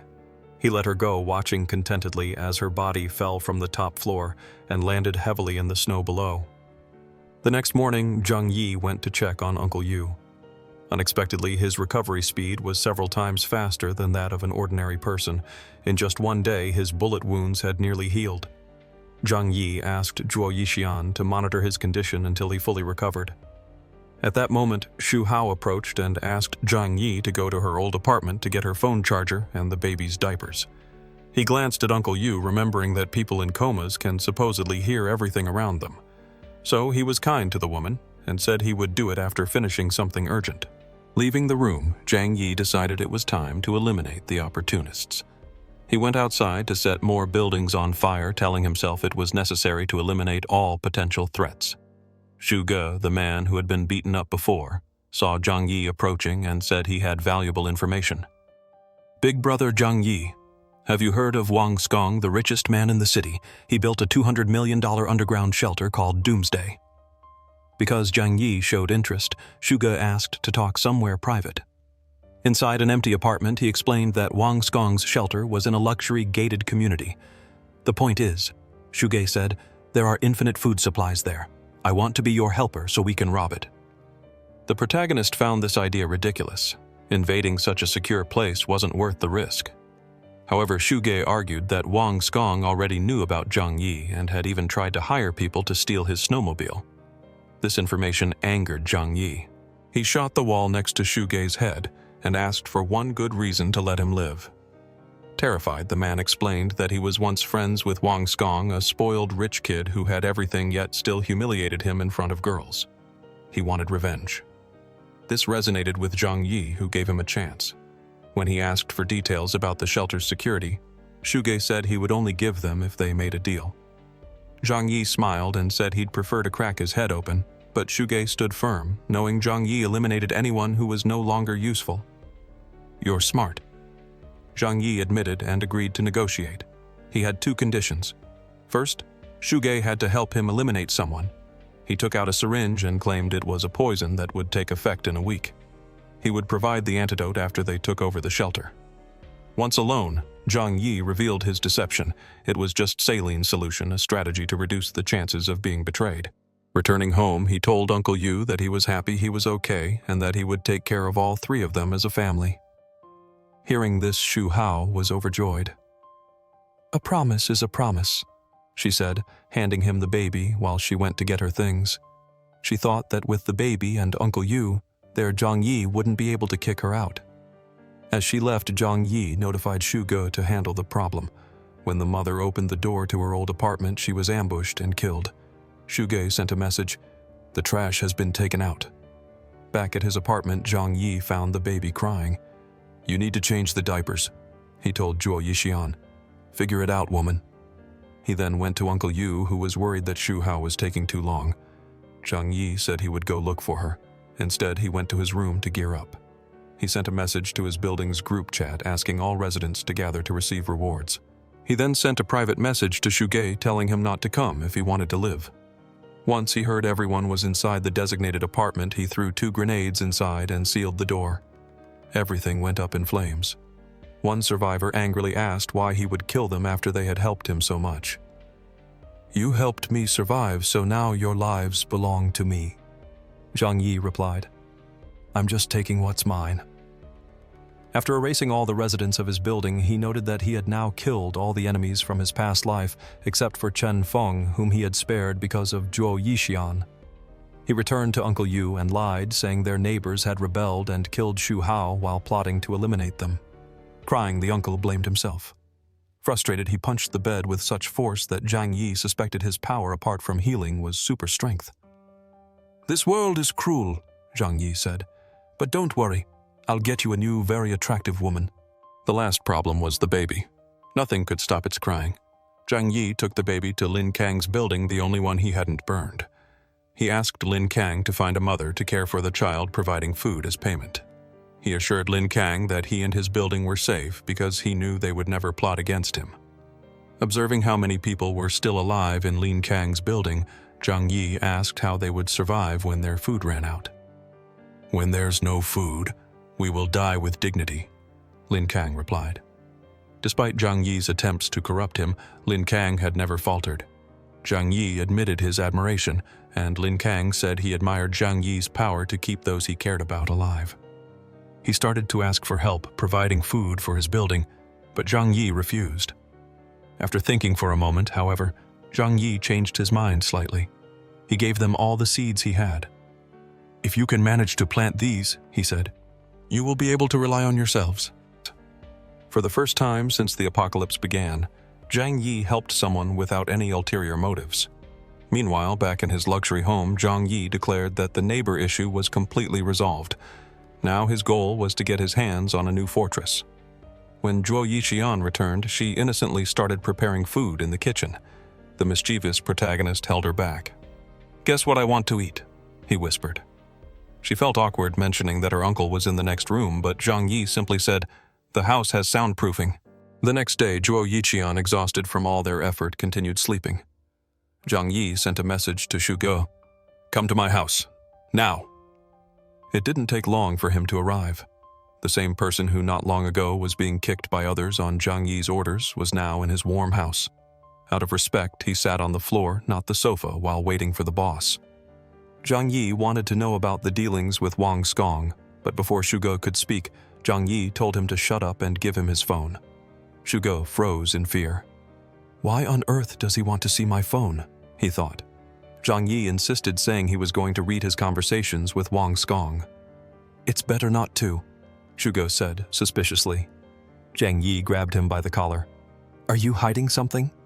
After a few threats, Shuge handed over his phone, saying, I cursed you a lot in there, but that's part of the act, so don't take it to heart. Zhang Yi saw that Shuge had passed all his information to Wang Skong, and they had discussed joining forces to take things from him. Shuge swore it was all part of gaining the rich man's trust. Thinking more deeply, Zhang Yi realized that Wang Skong knew about his weapons, his snowmobile, and his bunker. He decided to use this to his advantage. He ordered Shuge to tell Wang Skong everything about his own underground bunker, its rocket-grade materials, sleep-inducing gas system, and entrance flamethrowers. If you miss a single detail, Zhang Yi warned, you die. The place was an impenetrable hell. The only way in was to be let in. Zhang Yi's focus turned to neutralizing the gas and flamethrower systems. The plan Shuge proposed was for him to pretend to capture Zhang Yi, forcing Wang Skong to let him in. The plan didn't sit well with Zhang Yi, but it seemed to be his only choice. He told Shuge to leave, and that he would call him in 2 or 3 days. But master, what about the antidote? Shuge pleaded. Zhang Yi dismissed his fears, saying the poison took 7 days to take effect. Now he had to figure out how to further exploit his dimensional power. He made a fire in his house and tried to absorb it with his ability. It worked. He absorbed all the fire without getting burned, and then managed to shoot it out like a cannon. He was overjoyed. If this worked, what else was possible? He wondered if he could suck a person into his dimensional space.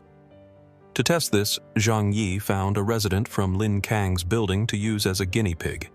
He threw a wooden stick in front of the man and said that if he could hit it, he'd get a loaf of bread as a reward. The man was suspicious. Why would the almighty Zhang Yi ask someone to beat him with a stick? Is this guy a masochist? Motivated by the food, the man swung with all his might. As Zhang Yi had hoped, he managed to suck the man into his dimensional storage space. It happened slowly. Once the man was fully inside, Zhang Yi checked the space. The man was frozen, just like everything else in there, unable to move and seemingly not alive. He had no pulse or breathing. It made sense.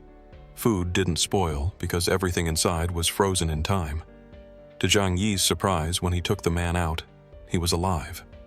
Terrified, the man said he thought he was dead, trapped in a white world filled with supplies.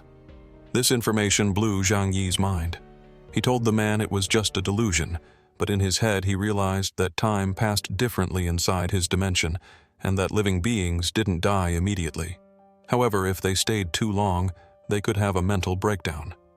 To test this further, he removed some of the man's fingers and sent them into the dimension. It worked. Afterward, he gave the man something to treat his fingers. See how nice I am, he thought. His conclusions were that he could now project objects out of his space, but people couldn't be easily sucked in or thrown out. He thanked his guinea pig, who was grateful to have exchanged 2 fingers for food, even saying he had 8 more. Zhang Yi then landed a swift blow to his jugular, and the man fell backward. You're no longer useful, Zhang Yi said coldly. You've had your reward. It's time to go. After 3 more days of practicing on people from Lin Kang's building, Zhang Yi called Shuge. Shuge was begging for the antidote, claiming the poison was taking effect faster. The power of psychology was at work. Though Shuge was eating well, his appearance had worsened. Zhang Yi gave him a temporary antidote, more saline, which would supposedly last until the operation. Shuge called Wang Skong to set up a meeting. As Zhang Yi packed his things, he told Zhuo Yixian he was going on a mission. But all the neighborhood's problems are solved, she said, worried. He promised to tell her everything when the time was right, and left her with a month's worth of food for her and Uncle Yu. He gave her a sweet kiss and said, I'm the danger out there. The mission was to go to the bunker. Unlike what they had planned, Shuge was tied up behind Zhang Yi to keep up appearances. They walked to the city's richest region, a condominium area on high ground that had been spared the worst of the snow. A woman in one of the houses saw their snowmobile arrive and thought it was her only hope. In front of Wang Skong's mansion, Zhang Yi told Shuge to call the rich boy. Terrified Shuge went to the camera. "Incredible, legendary, rich and handsome Wang Skong. It's me, I came for the meeting to negotiate for the snowmobile." On the other side, Wang Skong was confused. The meeting was scheduled for tomorrow, and the snowmobile was nowhere in sight. But Shuge pleaded, "Brother Wang Skong, please let us in. This is a unique opportunity to get what you want." Wang Skong relented, but warned that if they tried anything, they would be eliminated. Entering the mansion, Zhang Yi realized his own apartment was nothing compared to this. As they walked down a security corridor, Wang Skong pressed a button and the defense mechanisms activated, filling the hall with gas. Through the cameras, he heard screams of desperation and then silence. "Time to treat the guests," he said. What he couldn't see was that inside the smoke, Zhang Yi was wearing a gas mask and sucking all the gas into his dimensional space. After a few minutes, the door opened. Wang Skong's men planned to shoot Zhang Yi when he approached, but to their surprise, the rich boy didn't come himself. Zhang Yi pretended to be unconscious. One of the men, a famous TV actor, knocked him out to be sure and threw him on a bunk. The actor tied them up, remarking on the incredible security system which had cost $1 billion. Leaving them behind, the men discussed how Zhang Yi must have hidden the snowmobile nearby and went to look for it. While they talked, Zhang Yi released the gas he had absorbed, aiming it perfectly at them. As the men fell unconscious, Zhang Yi freed himself, tied them up, and took their gold-plated desert eagles. Walking through the fancy rooms, he found an indoor plantation, a game room with unconscious women, and another room labeled Dogs and Cats, filled with tied-up women in cosplay outfits. One was awake crying and begging for forgiveness. Zhang Yi kicked her away now, understanding what was happening here. A few shots, and the place fell silent. He went to the surveillance room, the heart of this madhouse. After failing to open many password-protected rooms, he gave up and went back to wake the two rich men with a splash of water. "A magician doesn't reveal his tricks," Zhang Yi said when they asked how he'd escaped. He had something more important to discuss. "Do you want to cooperate or not?" The answer was yes, as long as he wasn't harmed. Zhang Yi's condition was to live there with them. Wang Skong was surprised. "You just want to live here with us, not kill everyone and take over the place and its girls." "No," Zhang Yi said. "It's too big to live in alone. It would be lonely." Wang Skong was thrilled. "If you want to be friends, you can." "The snow won't last forever," Zhang Yi replied cryptically. "When the snow is gone," Zhang Yi reasoned, "a poor and unimportant person like me being friends with someone as rich as Wang Skong is the best thing that could happen." Wang Skong agreed, but internally he thought Zhang Yi was too afraid to kill him. Zhang Yi's condition for releasing him was that he teach him how to operate the house's security system and give him all the passwords. Having no choice, Wang Skong made him promise not to hurt him afterward. "I don't kill innocents," Zhang Yi promised. In the control room, the rich man taught Zhang Yi everything. With all the passwords and the instruction manual, Zhang Yi was sure he could control the entire house. "Now, Brother Zhang Yi can release me," Wang Skong said. Zhang Yi smiled maliciously and agreed. He then took out a knife and cut Wang Skong's vocal cords. Calmly, he told him to breathe slowly, assuring him that the pain would soon fade.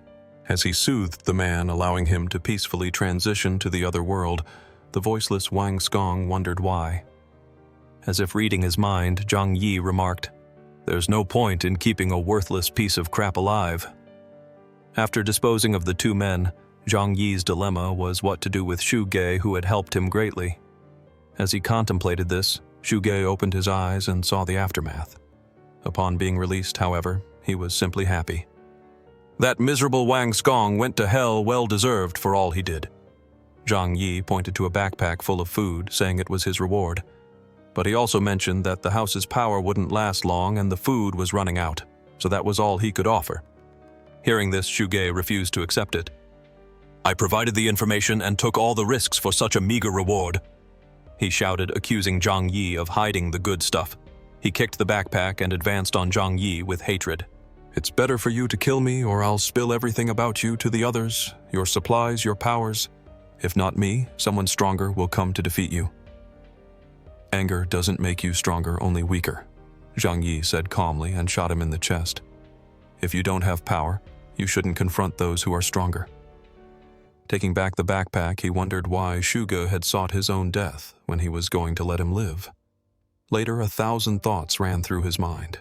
It would be great if Zhuo Yixian were here with him. Maybe he would let Uncle Yu stay in the old apartment while he moved here with her. Walking through the bar, he realized he had promised to find a delicious girl for Uncle Yu. How was he going to do that? He decided to have a drink and see if the TV worked. Incredibly, it did. Investigating, he found a network room with its own internet server connected via an Elon Musk satellite. He now had access to information from all over the world. Searching the computers, he found reports from other countries about individuals who had gained special abilities. Some controlled fire, others turned green, but most became deformed or gained useless traits. This was just another reason to stay in his protected bunker. His main goal now was to get his woman and move her here immediately. As he was about to start his snowmobile, a sweet voice called out to him. He pulled out his gun and aimed. The person in question was the redhead he had seen earlier. "I have a favor to ask," she said. Zhang Yi immediately recognized her Yang Xin, the hottest girl in China. "I haven't eaten properly for days," she said. "Can I go with you?" "If you want to go with me, you must give me a good reason," he replied. The girl asserted that if she received food, she was willing to accept any condition, making it clear with a suggestive gesture what she meant. For a moment, Zhang Yi blushed, his heart hooked. Regaining his composure, he told her to come with him. Inside the bunker, it was warm, and she took off her coat. She asked about his relationship with Wang Skong. He countered, asking about her relationship with the rich man. She explained that their wealthy families moved in the same circles. "Don't worry about Wang Skong," Zhang Yi said. "He's moved out." After some tea, she asked if she could take a shower.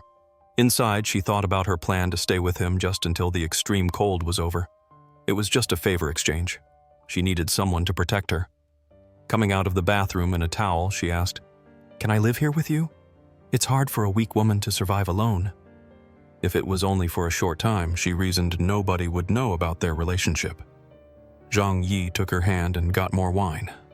He agreed, but on one condition: she had to obey all his orders. His first order was for them to burn calories with some very pleasurable couple exercises. Afterward, he showed her his power by producing a new outfit for her. Surprised, she asked if he was a magician. To demonstrate further, he conjured a complete meal with pizza and roast chicken. All she had to do was obey his desires. The woman drooled over the food, but was still worried about her reputation. Their agreement, she insisted, was only valid until the freezing ended and everything they did was a secret. Her second condition was that she couldn't be forced to do anything very perverted. Zhang Yi came close. "You came to me for help, so you can't ask for too much. Besides, if it's enjoyable for me, it will be for you too." In the end, she accepted everything. Zhang Yi then asked if many wealthy people still lived in the condominium. What he really wanted to know was if she could introduce a beautiful woman to Uncle Yu. She said most were older, but then mentioned Zhou Hairong, once considered a goddess by many. Zhang Yi told her to call the woman right away. After a few minutes, the legendary Zhou Hairong was there. Zhang Yi displayed his power by conjuring food, explaining the deal food in exchange for companionship for his friend. He warned that if information about the place leaked, both of them would die. Meanwhile, in a nearby province, some people were fishing through the ice when they saw a vehicle approaching a snowmobile with a beautiful woman. The fishermen's wolves went after them. One of the men tried to hit Zhang Yi with a trident. To dodge, Zhou Hairong fell from the snowmobile. Zhang Yi stood in front of her and aimed his gun. "Are you aware that I'm armed? How many bullets do you have?" the confident lunatics asked. "Can you take us all down?" One of them said that if he left the snowmobile and the woman, he could leave alive. Zhang Yi had no choice. He grabbed his Desert Eagle and shot the man in the forehead. The noise attracted the dogs, so Zhang Yi used his storage skill to suck the wolves into his dimensional space. The other fishermen returned to find their brother's body in the snow and the dogs gone. This outsider had killed their people and stolen their dogs. They would have to seek revenge. Carrying the body, they returned to their village where they found their leader in his room hugging a Dakimakura pillow. They were disgusted. The situation was so serious that the otaku didn't even realize people were in his room watching him. "Wait outside. I'm on a date," he said. Sometime later, he left his wife and went to talk to the men. They told him about a man on a snowmobile. They need that snowmobile, the villagers explained, and they need to avenge their brother's death. The reason they came to the chubby otaku Lu Quan was that this outsider might have powers just like him. They wanted his help to capture Zhang Yi and get the snowmobile. Lu Quan, who seemed to hold a significant position, declared, "God gave me this power, so he must have sent this person to make me even stronger." He accepted the challenge to hunt down this person. The elders affirmed that their tribe could not be intimidated, and that what Lu Quan was doing was noble. Sometime later, Zhang Yi and Zhou Hairong arrived at the building where his safe house was located. The woman seemed sad. In the current situation, she had no other choice but to accept being with a man she didn't even know in order to survive. When they arrived, Zhuo Yixian greeted her boyfriend, who she assumed must be tired from working so many days away. Upon noticing the presence of another woman, Zhuo Yixian, embarrassed, remarked, "I didn't know you liked older women." Zhang Yi told the guest to sit down and then explained to Zhuo Yixian that this person wasn't for him. "She came to meet Uncle Yu," he said, adding, "but there's nothing wrong with older women." He then asked about Uncle Yu. She reported that he had healed in a week, a process that would normally take 3 months. The old man was as good as new. Zhang Yi's orders had been to keep his uncle sedated, but now it was time to let him out. With others out there possessing powers, building a good relationship with Uncle Yu was in his best interest. Together, they were stronger. Inside the room, Uncle Yu was doing very well, grateful for everything his nephew had done for him. He felt much stronger now, and to demonstrate, placed his hand on the bed to try and break it. Impressed, Zhang Yi told him to calm down, explaining that he wasn't a monster. He had just awakened his powers. "Before you were a tadpole," Zhang Yi said, "but now you're a frog." To help, Zhang Yi revealed his own dimensional storage power, showing his uncle how he always had so much food. Out of excitement, Uncle Yu slapped the bed and broke it. Zhang Yi then asked his uncle if he wanted a wife and took him to the living room to show him his gift. He immediately recognized her. "Could you be Zhou Hairong?" he asked, his excitement obvious.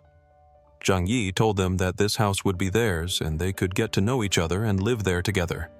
He and Zhuo Yixian would move elsewhere. As they prepared to leave, Zhang Yi gave the snowmobile to Uncle Yu as a gift. The honest uncle insisted it was too much, but the protagonist then revealed his new ride, a snow car. Everyone was shocked. On the way to their new home, Zhuo Yixian asked if it was beautiful. "Yes," he replied. "It's very spacious and comfortable." He also warned her that there was another person at home, so she should be prepared. Zhuo Yixian sulked, assuming it was another woman. Zhang Yi reassured her, saying it was just someone to help with housework, and that she was the only one in his heart. Relieved, she became happy. On the way, they faced a heavy snowstorm until something stronger hit the car, a tornado. Zhang Yi realized it was pushing the car, so he used his ability to suck the entire snow tornado into another dimension. Right after another tornado threatened them. He knew there must be another person with abilities nearby. As more tornadoes came their way, he absorbed them with his storage power. The culprit was Lu Quan. These attacks were exhausting, and now he was at his limit. Worried, his men asked if he was okay. Meanwhile, Zhang Yi stopped the car and took a rifle from his storage. Deducing that his opponent must be tired, he decided to retaliate while they recovered. He shot at a snowbank, hitting one of the men in the leg. As Lu Quan wondered how he could see them, Zhang Yi shot several more times. Lu Quan attacked with more tornadoes, but his attacks were easily nullified. He was completely outmatched. Zhang Yi shouted that if they had the courage, they should come after him, but the fight would be on his turf. He returned to the car, and Zhuo Yixian, knowing her boyfriend's ruthless nature, asked if he would come back for revenge later. They continued on their way. In the bunker, his red-haired girl Yang Xin was waiting. Zhang Yi told her to come meet his new friend. Determined to claim her territory, Yang Xin dressed up and put on makeup to meet her rival. As she descended the stairs, the two girls saw each other and were startled. Zhuo Yixian approached with clenched fists, but Zhang Yi intervened, asking if they already knew each other. "She's my cousin," Zhuo Yixian confirmed.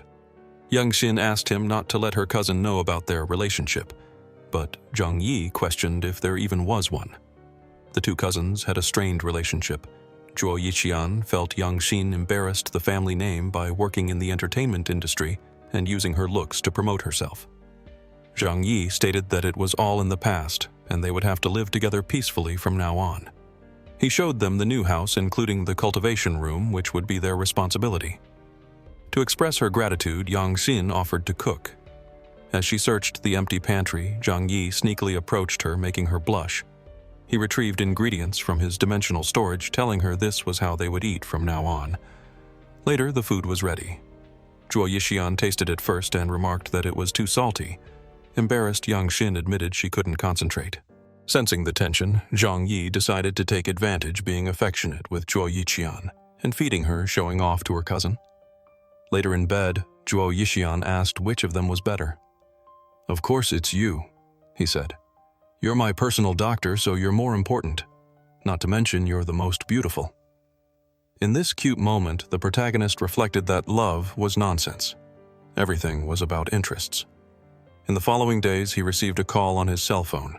He declined and blocked the number, but it mysteriously called again. Furious, he blocked it again, but it called once more. The phone then answered on its own. The person on the line knew all his personal information and threatened to leak it if he didn't provide food, clothing, and drinks. The hacker claimed to have evidence that Zhang Yi had stolen from a Walmart warehouse. If this information spread, powerful people would come after him. The man threatened to disable the mansion's security systems, leaving him vulnerable. He demanded that Zhang Yi deliver the requested items to Villa 302. After hanging up, Zhang Yi was furious. He told Zhuo Yixian everything. She mentioned that while gossip about famous people is often dismissed, such specific information about a private individual made this hacker a real danger. "I wanted to kill him right away," Zhang Yi said. "But the data might still leak even after he's dead." Zhuo Yixian mentioned that in the past, technology companies would hire people to eliminate hackers, but those hackers always had a dead man's switch to ensure the information would leak if anything happened to them. With this, Zhang Yi was sure this person must have taken a similar precaution. Just killing him wouldn't be enough. He went to the cultivation room and explained the problem to Yang Xin, asking for her opinion. "This is just like people spreading rumors about famous people online," she said. Suddenly, Zhang Yi had an idea. If he did something so that when the information leaked, it would be treated as just another rumor, he could solve the problem. He told them he would prepare first and then explain. In his control room, the hacker called asking if he had the supplies ready. "If it weren't for the information you have," Zhang Yi said angrily, "I would kill you right now." On the other end of the phone, the hacker laughed. "If anything happens to me, your information will automatically be sent to everyone's phone in the city within 24 hours. You'd better think carefully about the consequences." Zhang Yi was certain he now had 24 hours to act. "You're tough," he said. "I'll cooperate." He then hung up. His plan was to flood all media channels with rumors about the Walmart theft. By spreading false information, he would bury the truth in a sea of lies so no one in the city would believe it. After spreading the messages, he grabbed his backpack. "Time to take out the trash." He put the backpack in the designated location and hid behind a tree with his rifle aiming at the spot. He sent a message to the hacker saying he had delivered the goods. After waiting for hours, the door finally opened and someone tried to pick up the backpack.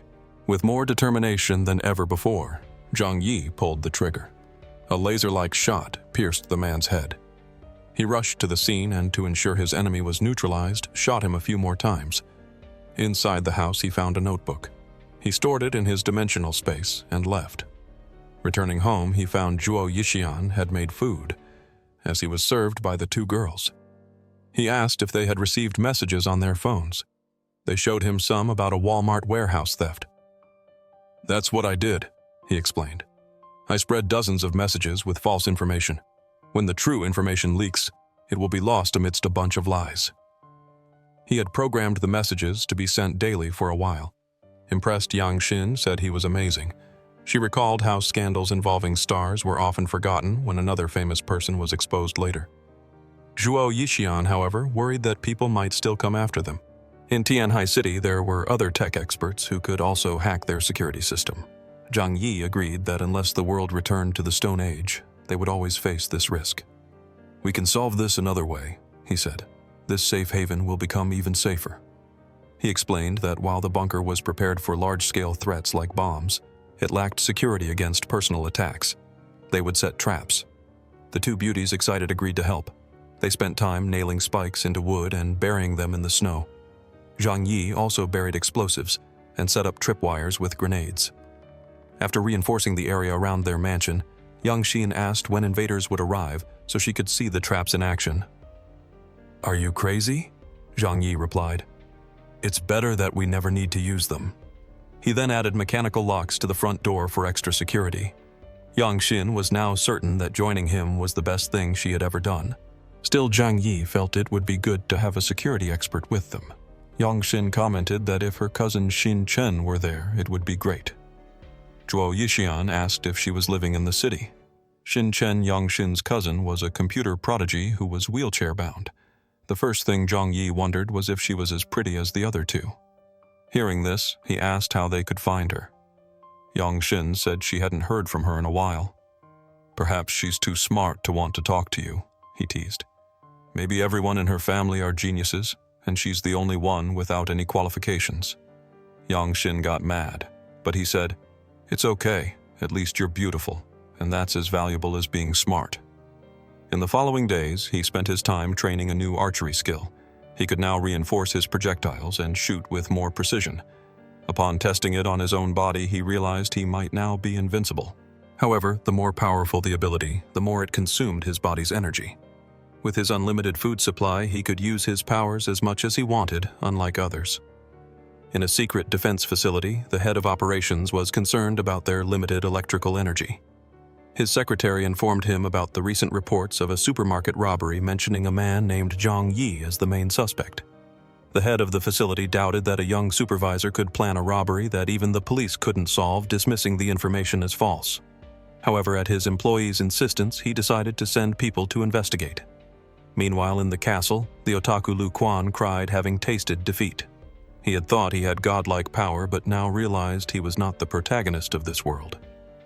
As he lamented, he also received the leaked report about Zhang Yi. He conducted some research and deduced that Zhang Yi's power was related to an alternate space. Realizing how absurdly powerful this ability was, he became sad again.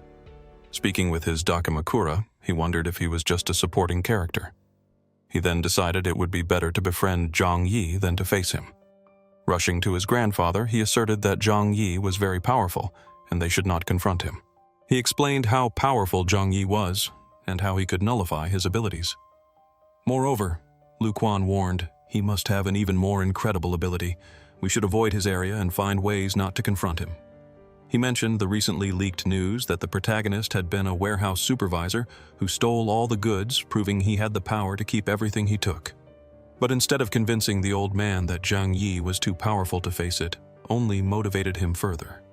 His thought was that if they could steal what the protagonist had, they would never go hungry again. Reluctantly, and with fear, Lu Quan said they were crazy, but the old man underestimated him. He was just a supervisor. What could he do against the entire Chu family? Meanwhile, everything was calm in Zhang Yi's comfortable home. As Yang Xin was talking, she heard a noise at the window.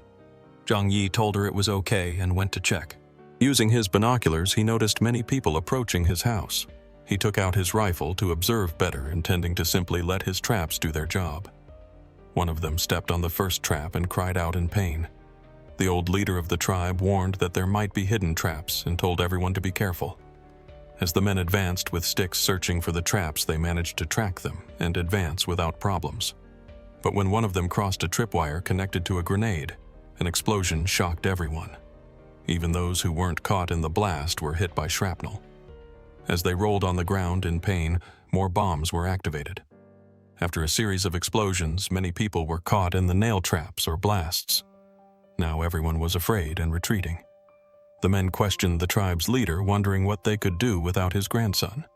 Cornered, they wondered why Lu Quan, with his superpowers, wasn't there to help. Meanwhile, Zhang Yi observed everything with his rifle.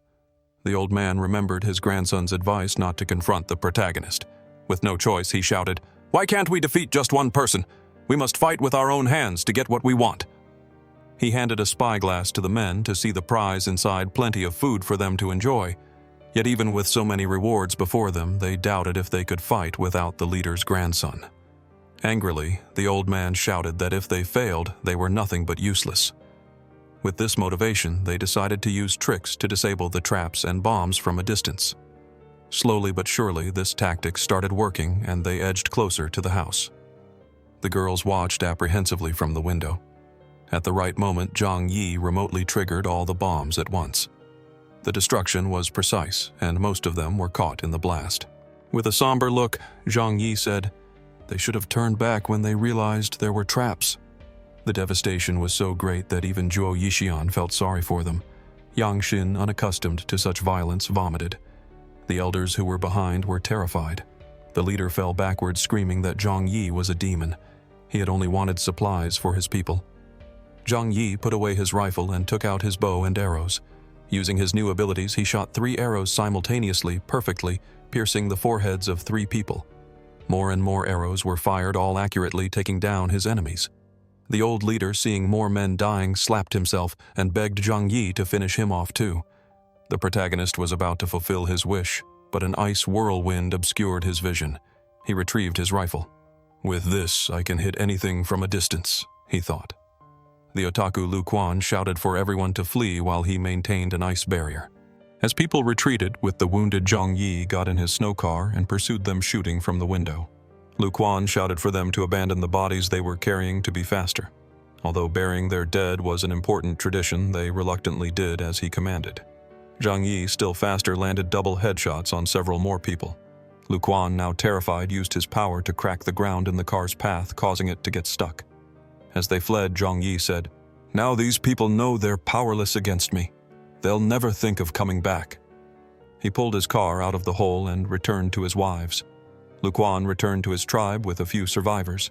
The people judged him for not being in the fight from the beginning.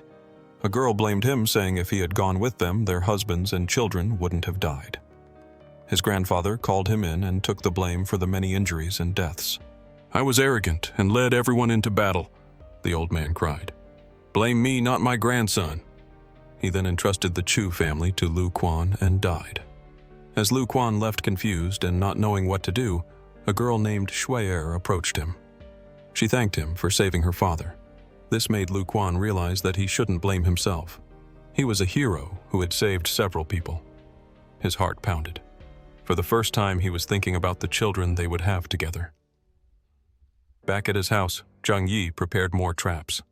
As he worked, the 2 girls came to help him relax. His Xiaomi phone rang. "Hello, who's this?" "My name is Lu Quan from Chu Village," the person said. "Thanks to you, I met my beloved, so I want a chance to reconcile." Zhang Yi questioned why he now wanted to make peace after trying to attack him. The otaku admitted it was their fault and that Zhang Yi could make any request as an apology. "I want you," Zhang Yi said. In his mind, he wanted to recruit the otaku and use his powers. But in the degenerate otaku's mind, he thought Zhang Yi wanted his naked body. "Big brother, I don't like men." "No, you idiot, I'm interested in your powers," Zhang Yi clarified. If he truly wanted to reconcile, they had to meet in person. The otaku didn't want to, but Zhang Yi said it was either that or he would destroy his people. "Be at my house at 2:30 this afternoon," Zhang Yi ordered and hung up. The otaku fell to his knees thinking he was going to die just as he was planning to fulfill his desires with his new love. Meanwhile, Zhang Yi thought that with the otaku's power, he had unlimited potential. He would decide on the spot whether it was better to make this guy his ally. He explained how powerful Zhang Yi was and how he could nullify his abilities. Moreover, Lu Quan warned, he must have an even more incredible ability. We should avoid his area and find ways not to confront him. He mentioned the recently leaked news that the protagonist had been a warehouse supervisor who stole all the goods, proving he had the power to keep everything he took. But instead of convincing the old man that Zhang Yi was too powerful to face it, only motivated him further. The old man's thought was that if they could steal what the protagonist had, they would never go hungry again.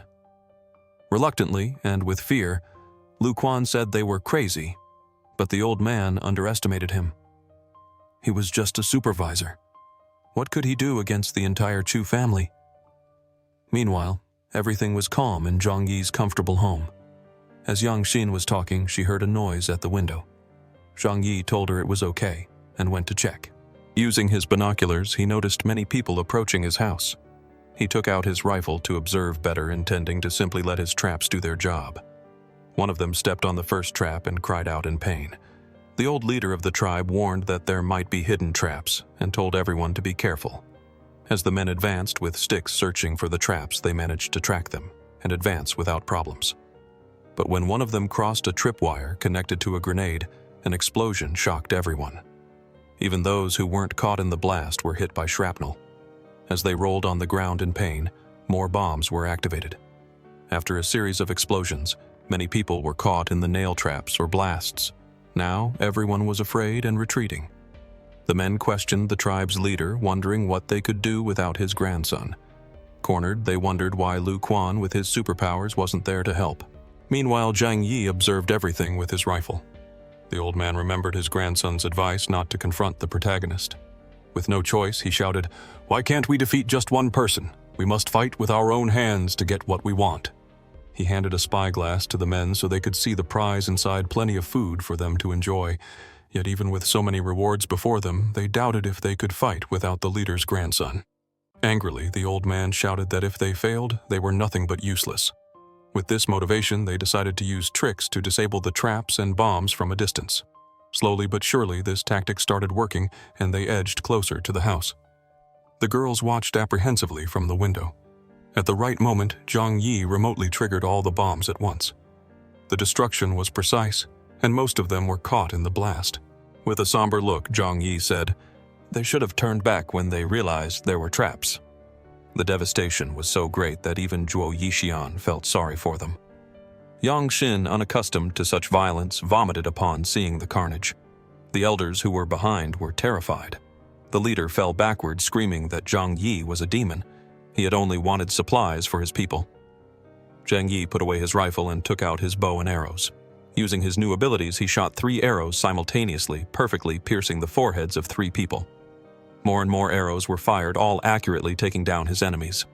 The old leader, seeing more men dying, slapped himself and begged Zhang Yi to finish him off too.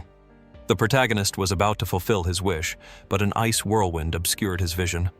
He retrieved his rifle. "With this, I can hit anything from a distance," he thought. The otaku Lu Quan shouted for everyone to flee while he maintained an ice barrier. As people retreated with the wounded, Zhang Yi got in his snow car and pursued them, shooting from the window. Lu Quan shouted for them to abandon the bodies they were carrying to be faster.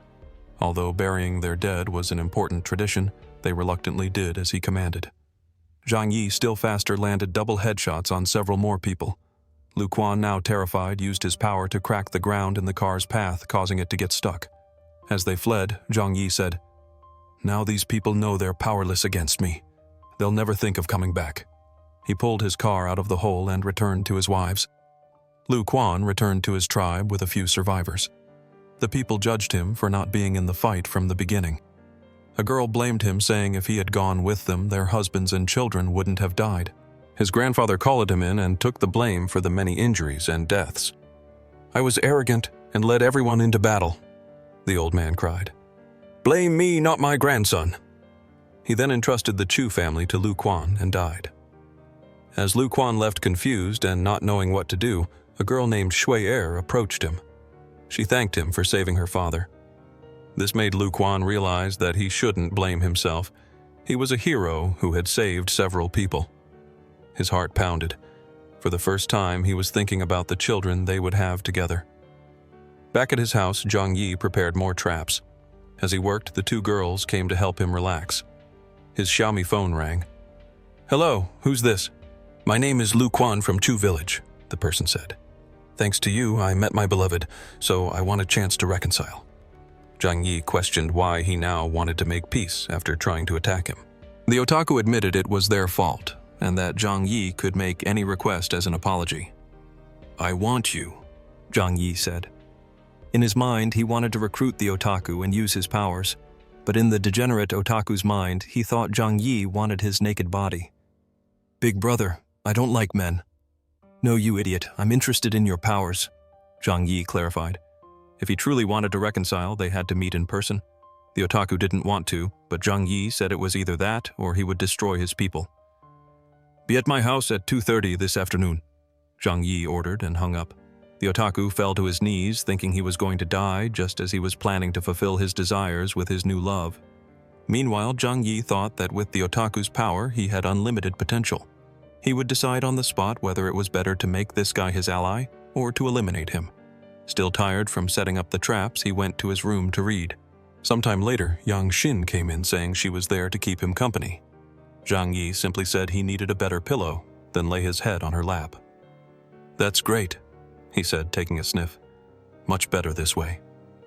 He told her to wake him at exactly 200.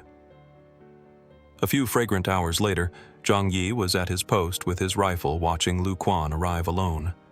Seeing the kid slip and fall on his own, he thought, "This guy can't be so threatening." When Lu Quan reached the front of the house, he called out that he was there but couldn't proceed because of the traps. Arriving at the location, Lu Quan introduced himself and said he was there to negotiate. Zhang Yi made it clear that since his people had attacked first, they owed him a debt. The otaku agreed. Zhang Yi wanted to know who had ordered the attack. That person had to die before they could negotiate. The otaku revealed that it was his grandfather who had already died as a result of the attack. "Don't you want to avenge him?" Zhang Yi asked. Lu Quan responded that his grandfather was the only important person he had, and he had died as a result of his own actions. He felt no resentment for the other villagers, as he had always been a recluse. Unable to contain his excitement, he said he admired Zhang Yi and how he had fought against everyone. After hearing all this, Zhang Yi said he understood, but he still hadn't forgiven them. The price of his forgiveness was for the otaku to work for him. Lu Quan had to obey all his orders without question. "Do you want my body?" the otaku asked, his perverted mind at work again. "Stop being stupid," Zhang Yi said, taking an action figure from his storage space. "This will be your reward. If you work for me, you can earn more of these, and I'll ensure your family's safety." Their first task was to use Lu Quan's snow power to clear a path to a gas station completely buried in snow. After minutes of maximum effort, he succeeded. Zhang Yi immediately thought that with Lu Quan's powers, obtaining resources would be even easier.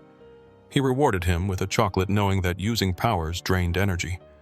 While Zhang Yi was inside the gas station, Lu Quan marveled at his ability. "Your power is the best of all. Being able to store everything is perfect for these times." Zhang Yi affirmed that the otaku's power was also great. He had never thought of using it to dig up things buried by the snow. As a reward for the day's work, Zhang Yi gave him a backpack full of food. Overjoyed, Lu Quan swore he would follow him forever. On the way back, they had a more intimate conversation. Zhang Yi asked how the otaku discovered his powers. Ashamed, Lu Quan recounted that after his parents died, he immersed himself in the 2D world. He once masturbated more than 26 times in a row, thought he was going to die, but woke up the next day with his powers. Zhang Yi covered his face in embarrassment, marveling that someone could awaken their abilities after nearly dying in such a way. He told Lu Quan to return to his village alone. When he arrived, the new village leader scolded him for dealing with Zhang Yi alone. Upon learning that the outcome was cooperation rather than revenge, the man became angry, yelling that Lu Quan had to consult with him first from now on. Back at home, Zhang Yi told his two girls that Lu Quan's people would no longer be a risk to them. While they celebrated, the otaku sent a message suggesting they form a team of 5 people, each wearing a different color like the Power Rangers. Embarrassed, Zhang Yi began to wonder if allying with such a crazy person was a good idea. As he was on his computer, the problem of being hacked again bothered him. In another room, the two girls were discussing how to help their cousin Xin Chen, who was wheelchair-bound. Yang Xin said that to convince the cautious Zhang Yi, she would use her most powerful weapon, her body. Zhuo Yixian scoffed, accusing her of just wanting to seduce her boyfriend. Suddenly, Zhang Yi appeared, asking what was going on. They explained that their cousin was in danger and needed to be rescued. "Are you asking me to go out there and risk myself for someone else?" he asked, reminding them that their location had been exposed. He was about to leave the room when they crawled over, begging him to reconsider. Whispering in his ear, Zhuo Yixian said he could ask for anything at all. It could even involve her and Yang Xin together. At this, Zhang Yi changed his mind. He asked if they were talking about Xin Chen, the 18-year-old girl with paralyzed legs who was a computer genius. "If this girl is so important to you," he affirmed, "then she's important to me now too." Zhuo Yixian was impressed. "Does that mean my boyfriend has a good heart?" Zhuo Yixian wondered. "Does he really love us enough to care about our wishes?" Yang Xin thanked him happily, saying she had thought poorly of him. He wasn't a bad person, but genuinely appreciated them. They remarked that he always seemed cold with a frozen heart. Yang Xin, remembering her debt, got closer, placed her hand in a place they both liked, and said, "This is the beginning of repayment." The next day, after things got hot, the three of them talked again. He asked about the wheelchair-bound girl. Yang Xin explained that Xin Chen was trapped in Qingji Academy, the best college in town. The students there had been attending since kindergarten, so it was a place where many geniuses lived. Zhang Yi doubted how a wheelchair-bound person could have survived there for months. Yang Xin explained that the college had its own market system, so there should be plenty of supplies. She had been trying to contact her cousin for several times, but couldn't get through anymore. Zhuo Yixian joked that Xin Chen must have changed her mind about asking for help from her airhead sister. The academy was more than 22 kilometers away, and because of the blizzard, it was a miracle she had managed to call even once. Zhang Yi told them to go to the control room to try contacting her over the internet. On the first attempt, the call was answered, but the connection was bad. They heard a lot of noise and screams of, "It's dangerous," before the line went dead, but not before they heard shouts of, "The monster! The monster!" Initially, the protagonist thought it was a simple rescue mission, but now he knew there was something very dangerous there. His women insisted that he not change his mind, reminding him of his reward from the previous night. Confidently, Zhang Yi said he wouldn't, but he would need his subordinates. With Uncle Yu the otaku and himself armed with their weapons, maybe it wouldn't be so dangerous. He picked up the phone. "I have a mission to rescue someone. Do you want to come with me?"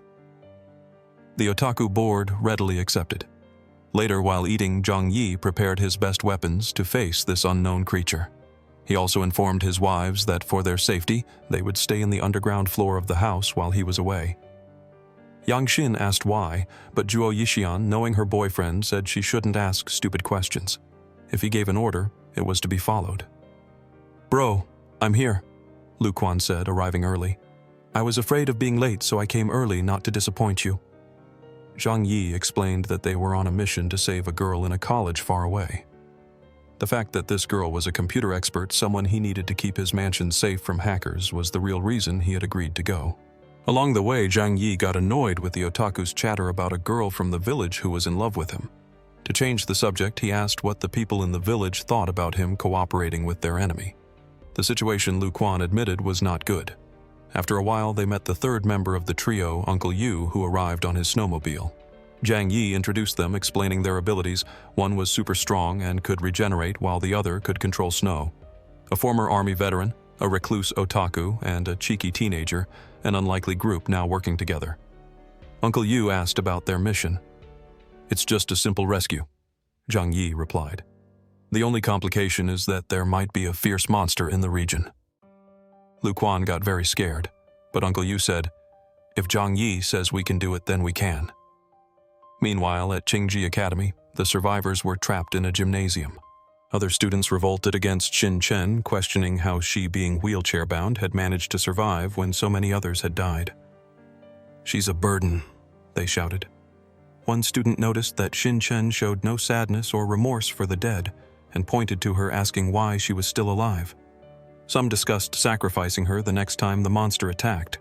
The only person who defended her was her best friend, who argued that no one had helped her carry Xin Chen around. An arrogant girl retorted that her friend was only defending the rich girl in hopes of a reward later. Their argument was interrupted when a giant paw appeared through a broken window, grabbing one of the students and dragging them out. It was a giant cat. It licked its prey before fitting it entirely into its mouth. Everyone screamed. As they ran, Xin Chen and her friend were left behind. The cat broke through the window and jumped inside, finishing its meal in front of everyone. It then turned its attention to the other students. One of them pushed Xin Chen forward, causing her to fall defenseless in front of the cat. Her friend, scared, wondered if she should save her. As the cat was distracted, another student tried to run. The cat changed its focus and crushed its new prey. "The cat seems to like objects in motion," another student shouted. "Xin Chen seemed dead on the ground, so it ignored her." They all ran for the exit, leaving the injured behind. "For some to survive, others have to be sacrificed," one said. The cat began to crush more students with its paws and tail. Luckily, their teacher returned to the gym door. The cat, sensing danger from her sword, simply grabbed one of the fallen prey and ran away. The teacher had to leave the gym to get food, and it was during these times that the mutant cat attacked. Among the victims, the student who had been arguing with Shin Chen complained again. Why didn't this wheelchair-bound girl die in the attack? A boy tried to give food to Shin Chen, but the girl stepped in. No, she doesn't deserve it. She's just dead weight. The teacher, tired of the fighting, didn't interfere. As long as they don't kill each other, I don't need to do anything, she said. Another girl cried out in despair, saying the world had ended and there was no hope. But another student declared, no, I can save everyone. His father was an important leader of a very powerful company. Surely he would come to save them. Meanwhile, the protagonist arrived with his partners near the rescue site. Looking around, everything was covered in snow. How would they find the exact location of the academy? Trying to call the girl he found, there was no signal. The protagonist said that splitting up would be faster, but since there was a monster out there, they would go together. The girl has survived for 2 months around here, he reasoned. A little longer won't be a problem. They returned to the car and continued driving through the college campus until they found a building that wasn't buried. According to the GPS, this was the college's astronomy center. The dorms and cafeteria were north of there, but if they entered here, they could walk through the college underground. However, there was a risk of ice structures collapsing on them.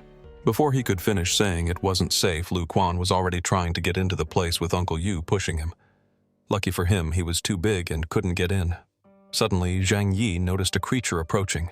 As he pointed his gun, he discovered it was a giant cat. The monster stood in front of him and didn't attack. Perhaps the creature has some kind of reasoning, the protagonist said. However, when Uncle Yu and the chubby guy returned, the first thing they did was attack it.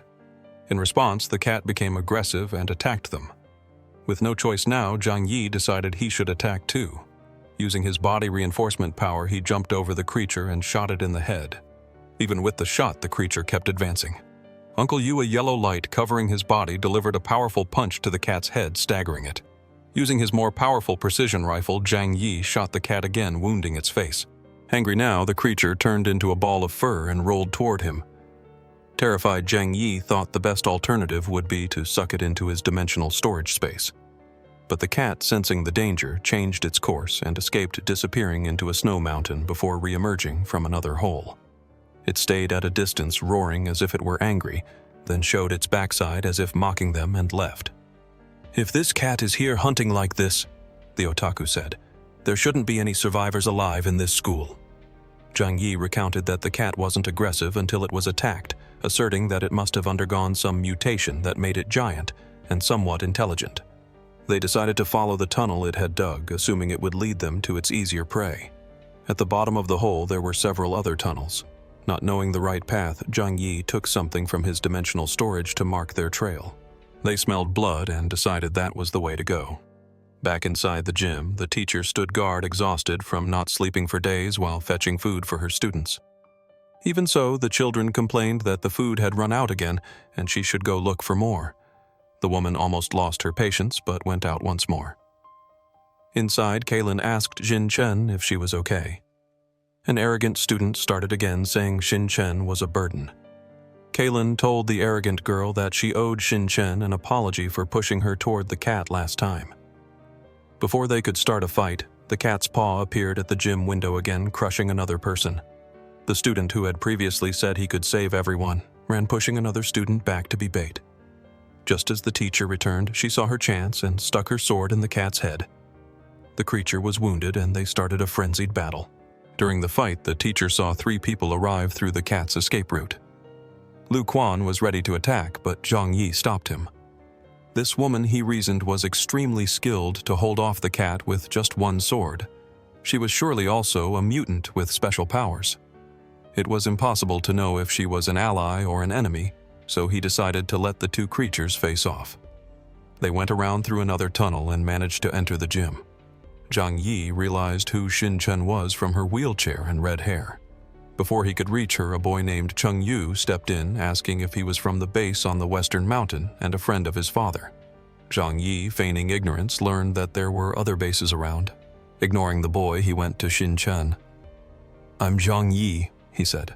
"Your cousin Yang Xin asked me to come and save you." Without much thought, the girl said yes. But before they could go, she asked for a favor. He had to stop the fight. Zhang Yi, wanting the girl to owe him, agreed. He called Lu Quan and Uncle Yu. As they headed towards the battle, Zhang Yi noticed the feline's claws scattered around and stored them in his dimensional vault. On his orders, Lu Quan used his powers to cause the ceiling to collapse, separating the teacher and the cat. The teacher was furious. She pointed her sword at Zhang Yi, saying that was the first time she had managed to corner the creature, and they had ruined it. Zhang Yi responded that he had only done it because one of her students asked him to. Angry, the teacher attacked. He jumped back and shot her in the forehead with his Desert Eagle, but she cut the bullet with her sword. She was even more powerful than he imagined. As she was about to strike him, Zhang Yi activated his dimensional space and sucked her in. After a few seconds, he spat her out. Mocking her for attacking someone who had just helped her, he took her sword. "Something that can cut bullets like that is very precious," he said. He then explained to everyone that he had only come to take the wheelchair-bound girl. The teacher asked why he couldn't take all the other students as well. The students around him said they were all wealthy and could pay whatever he wanted. "I can't be responsible for people as important as you," Zhang Yi replied. "If your families are rich, they'll send people to rescue you." The student who was angry at Xin Chun decided this couldn't stand. She and other students decided to take the girl as a hostage.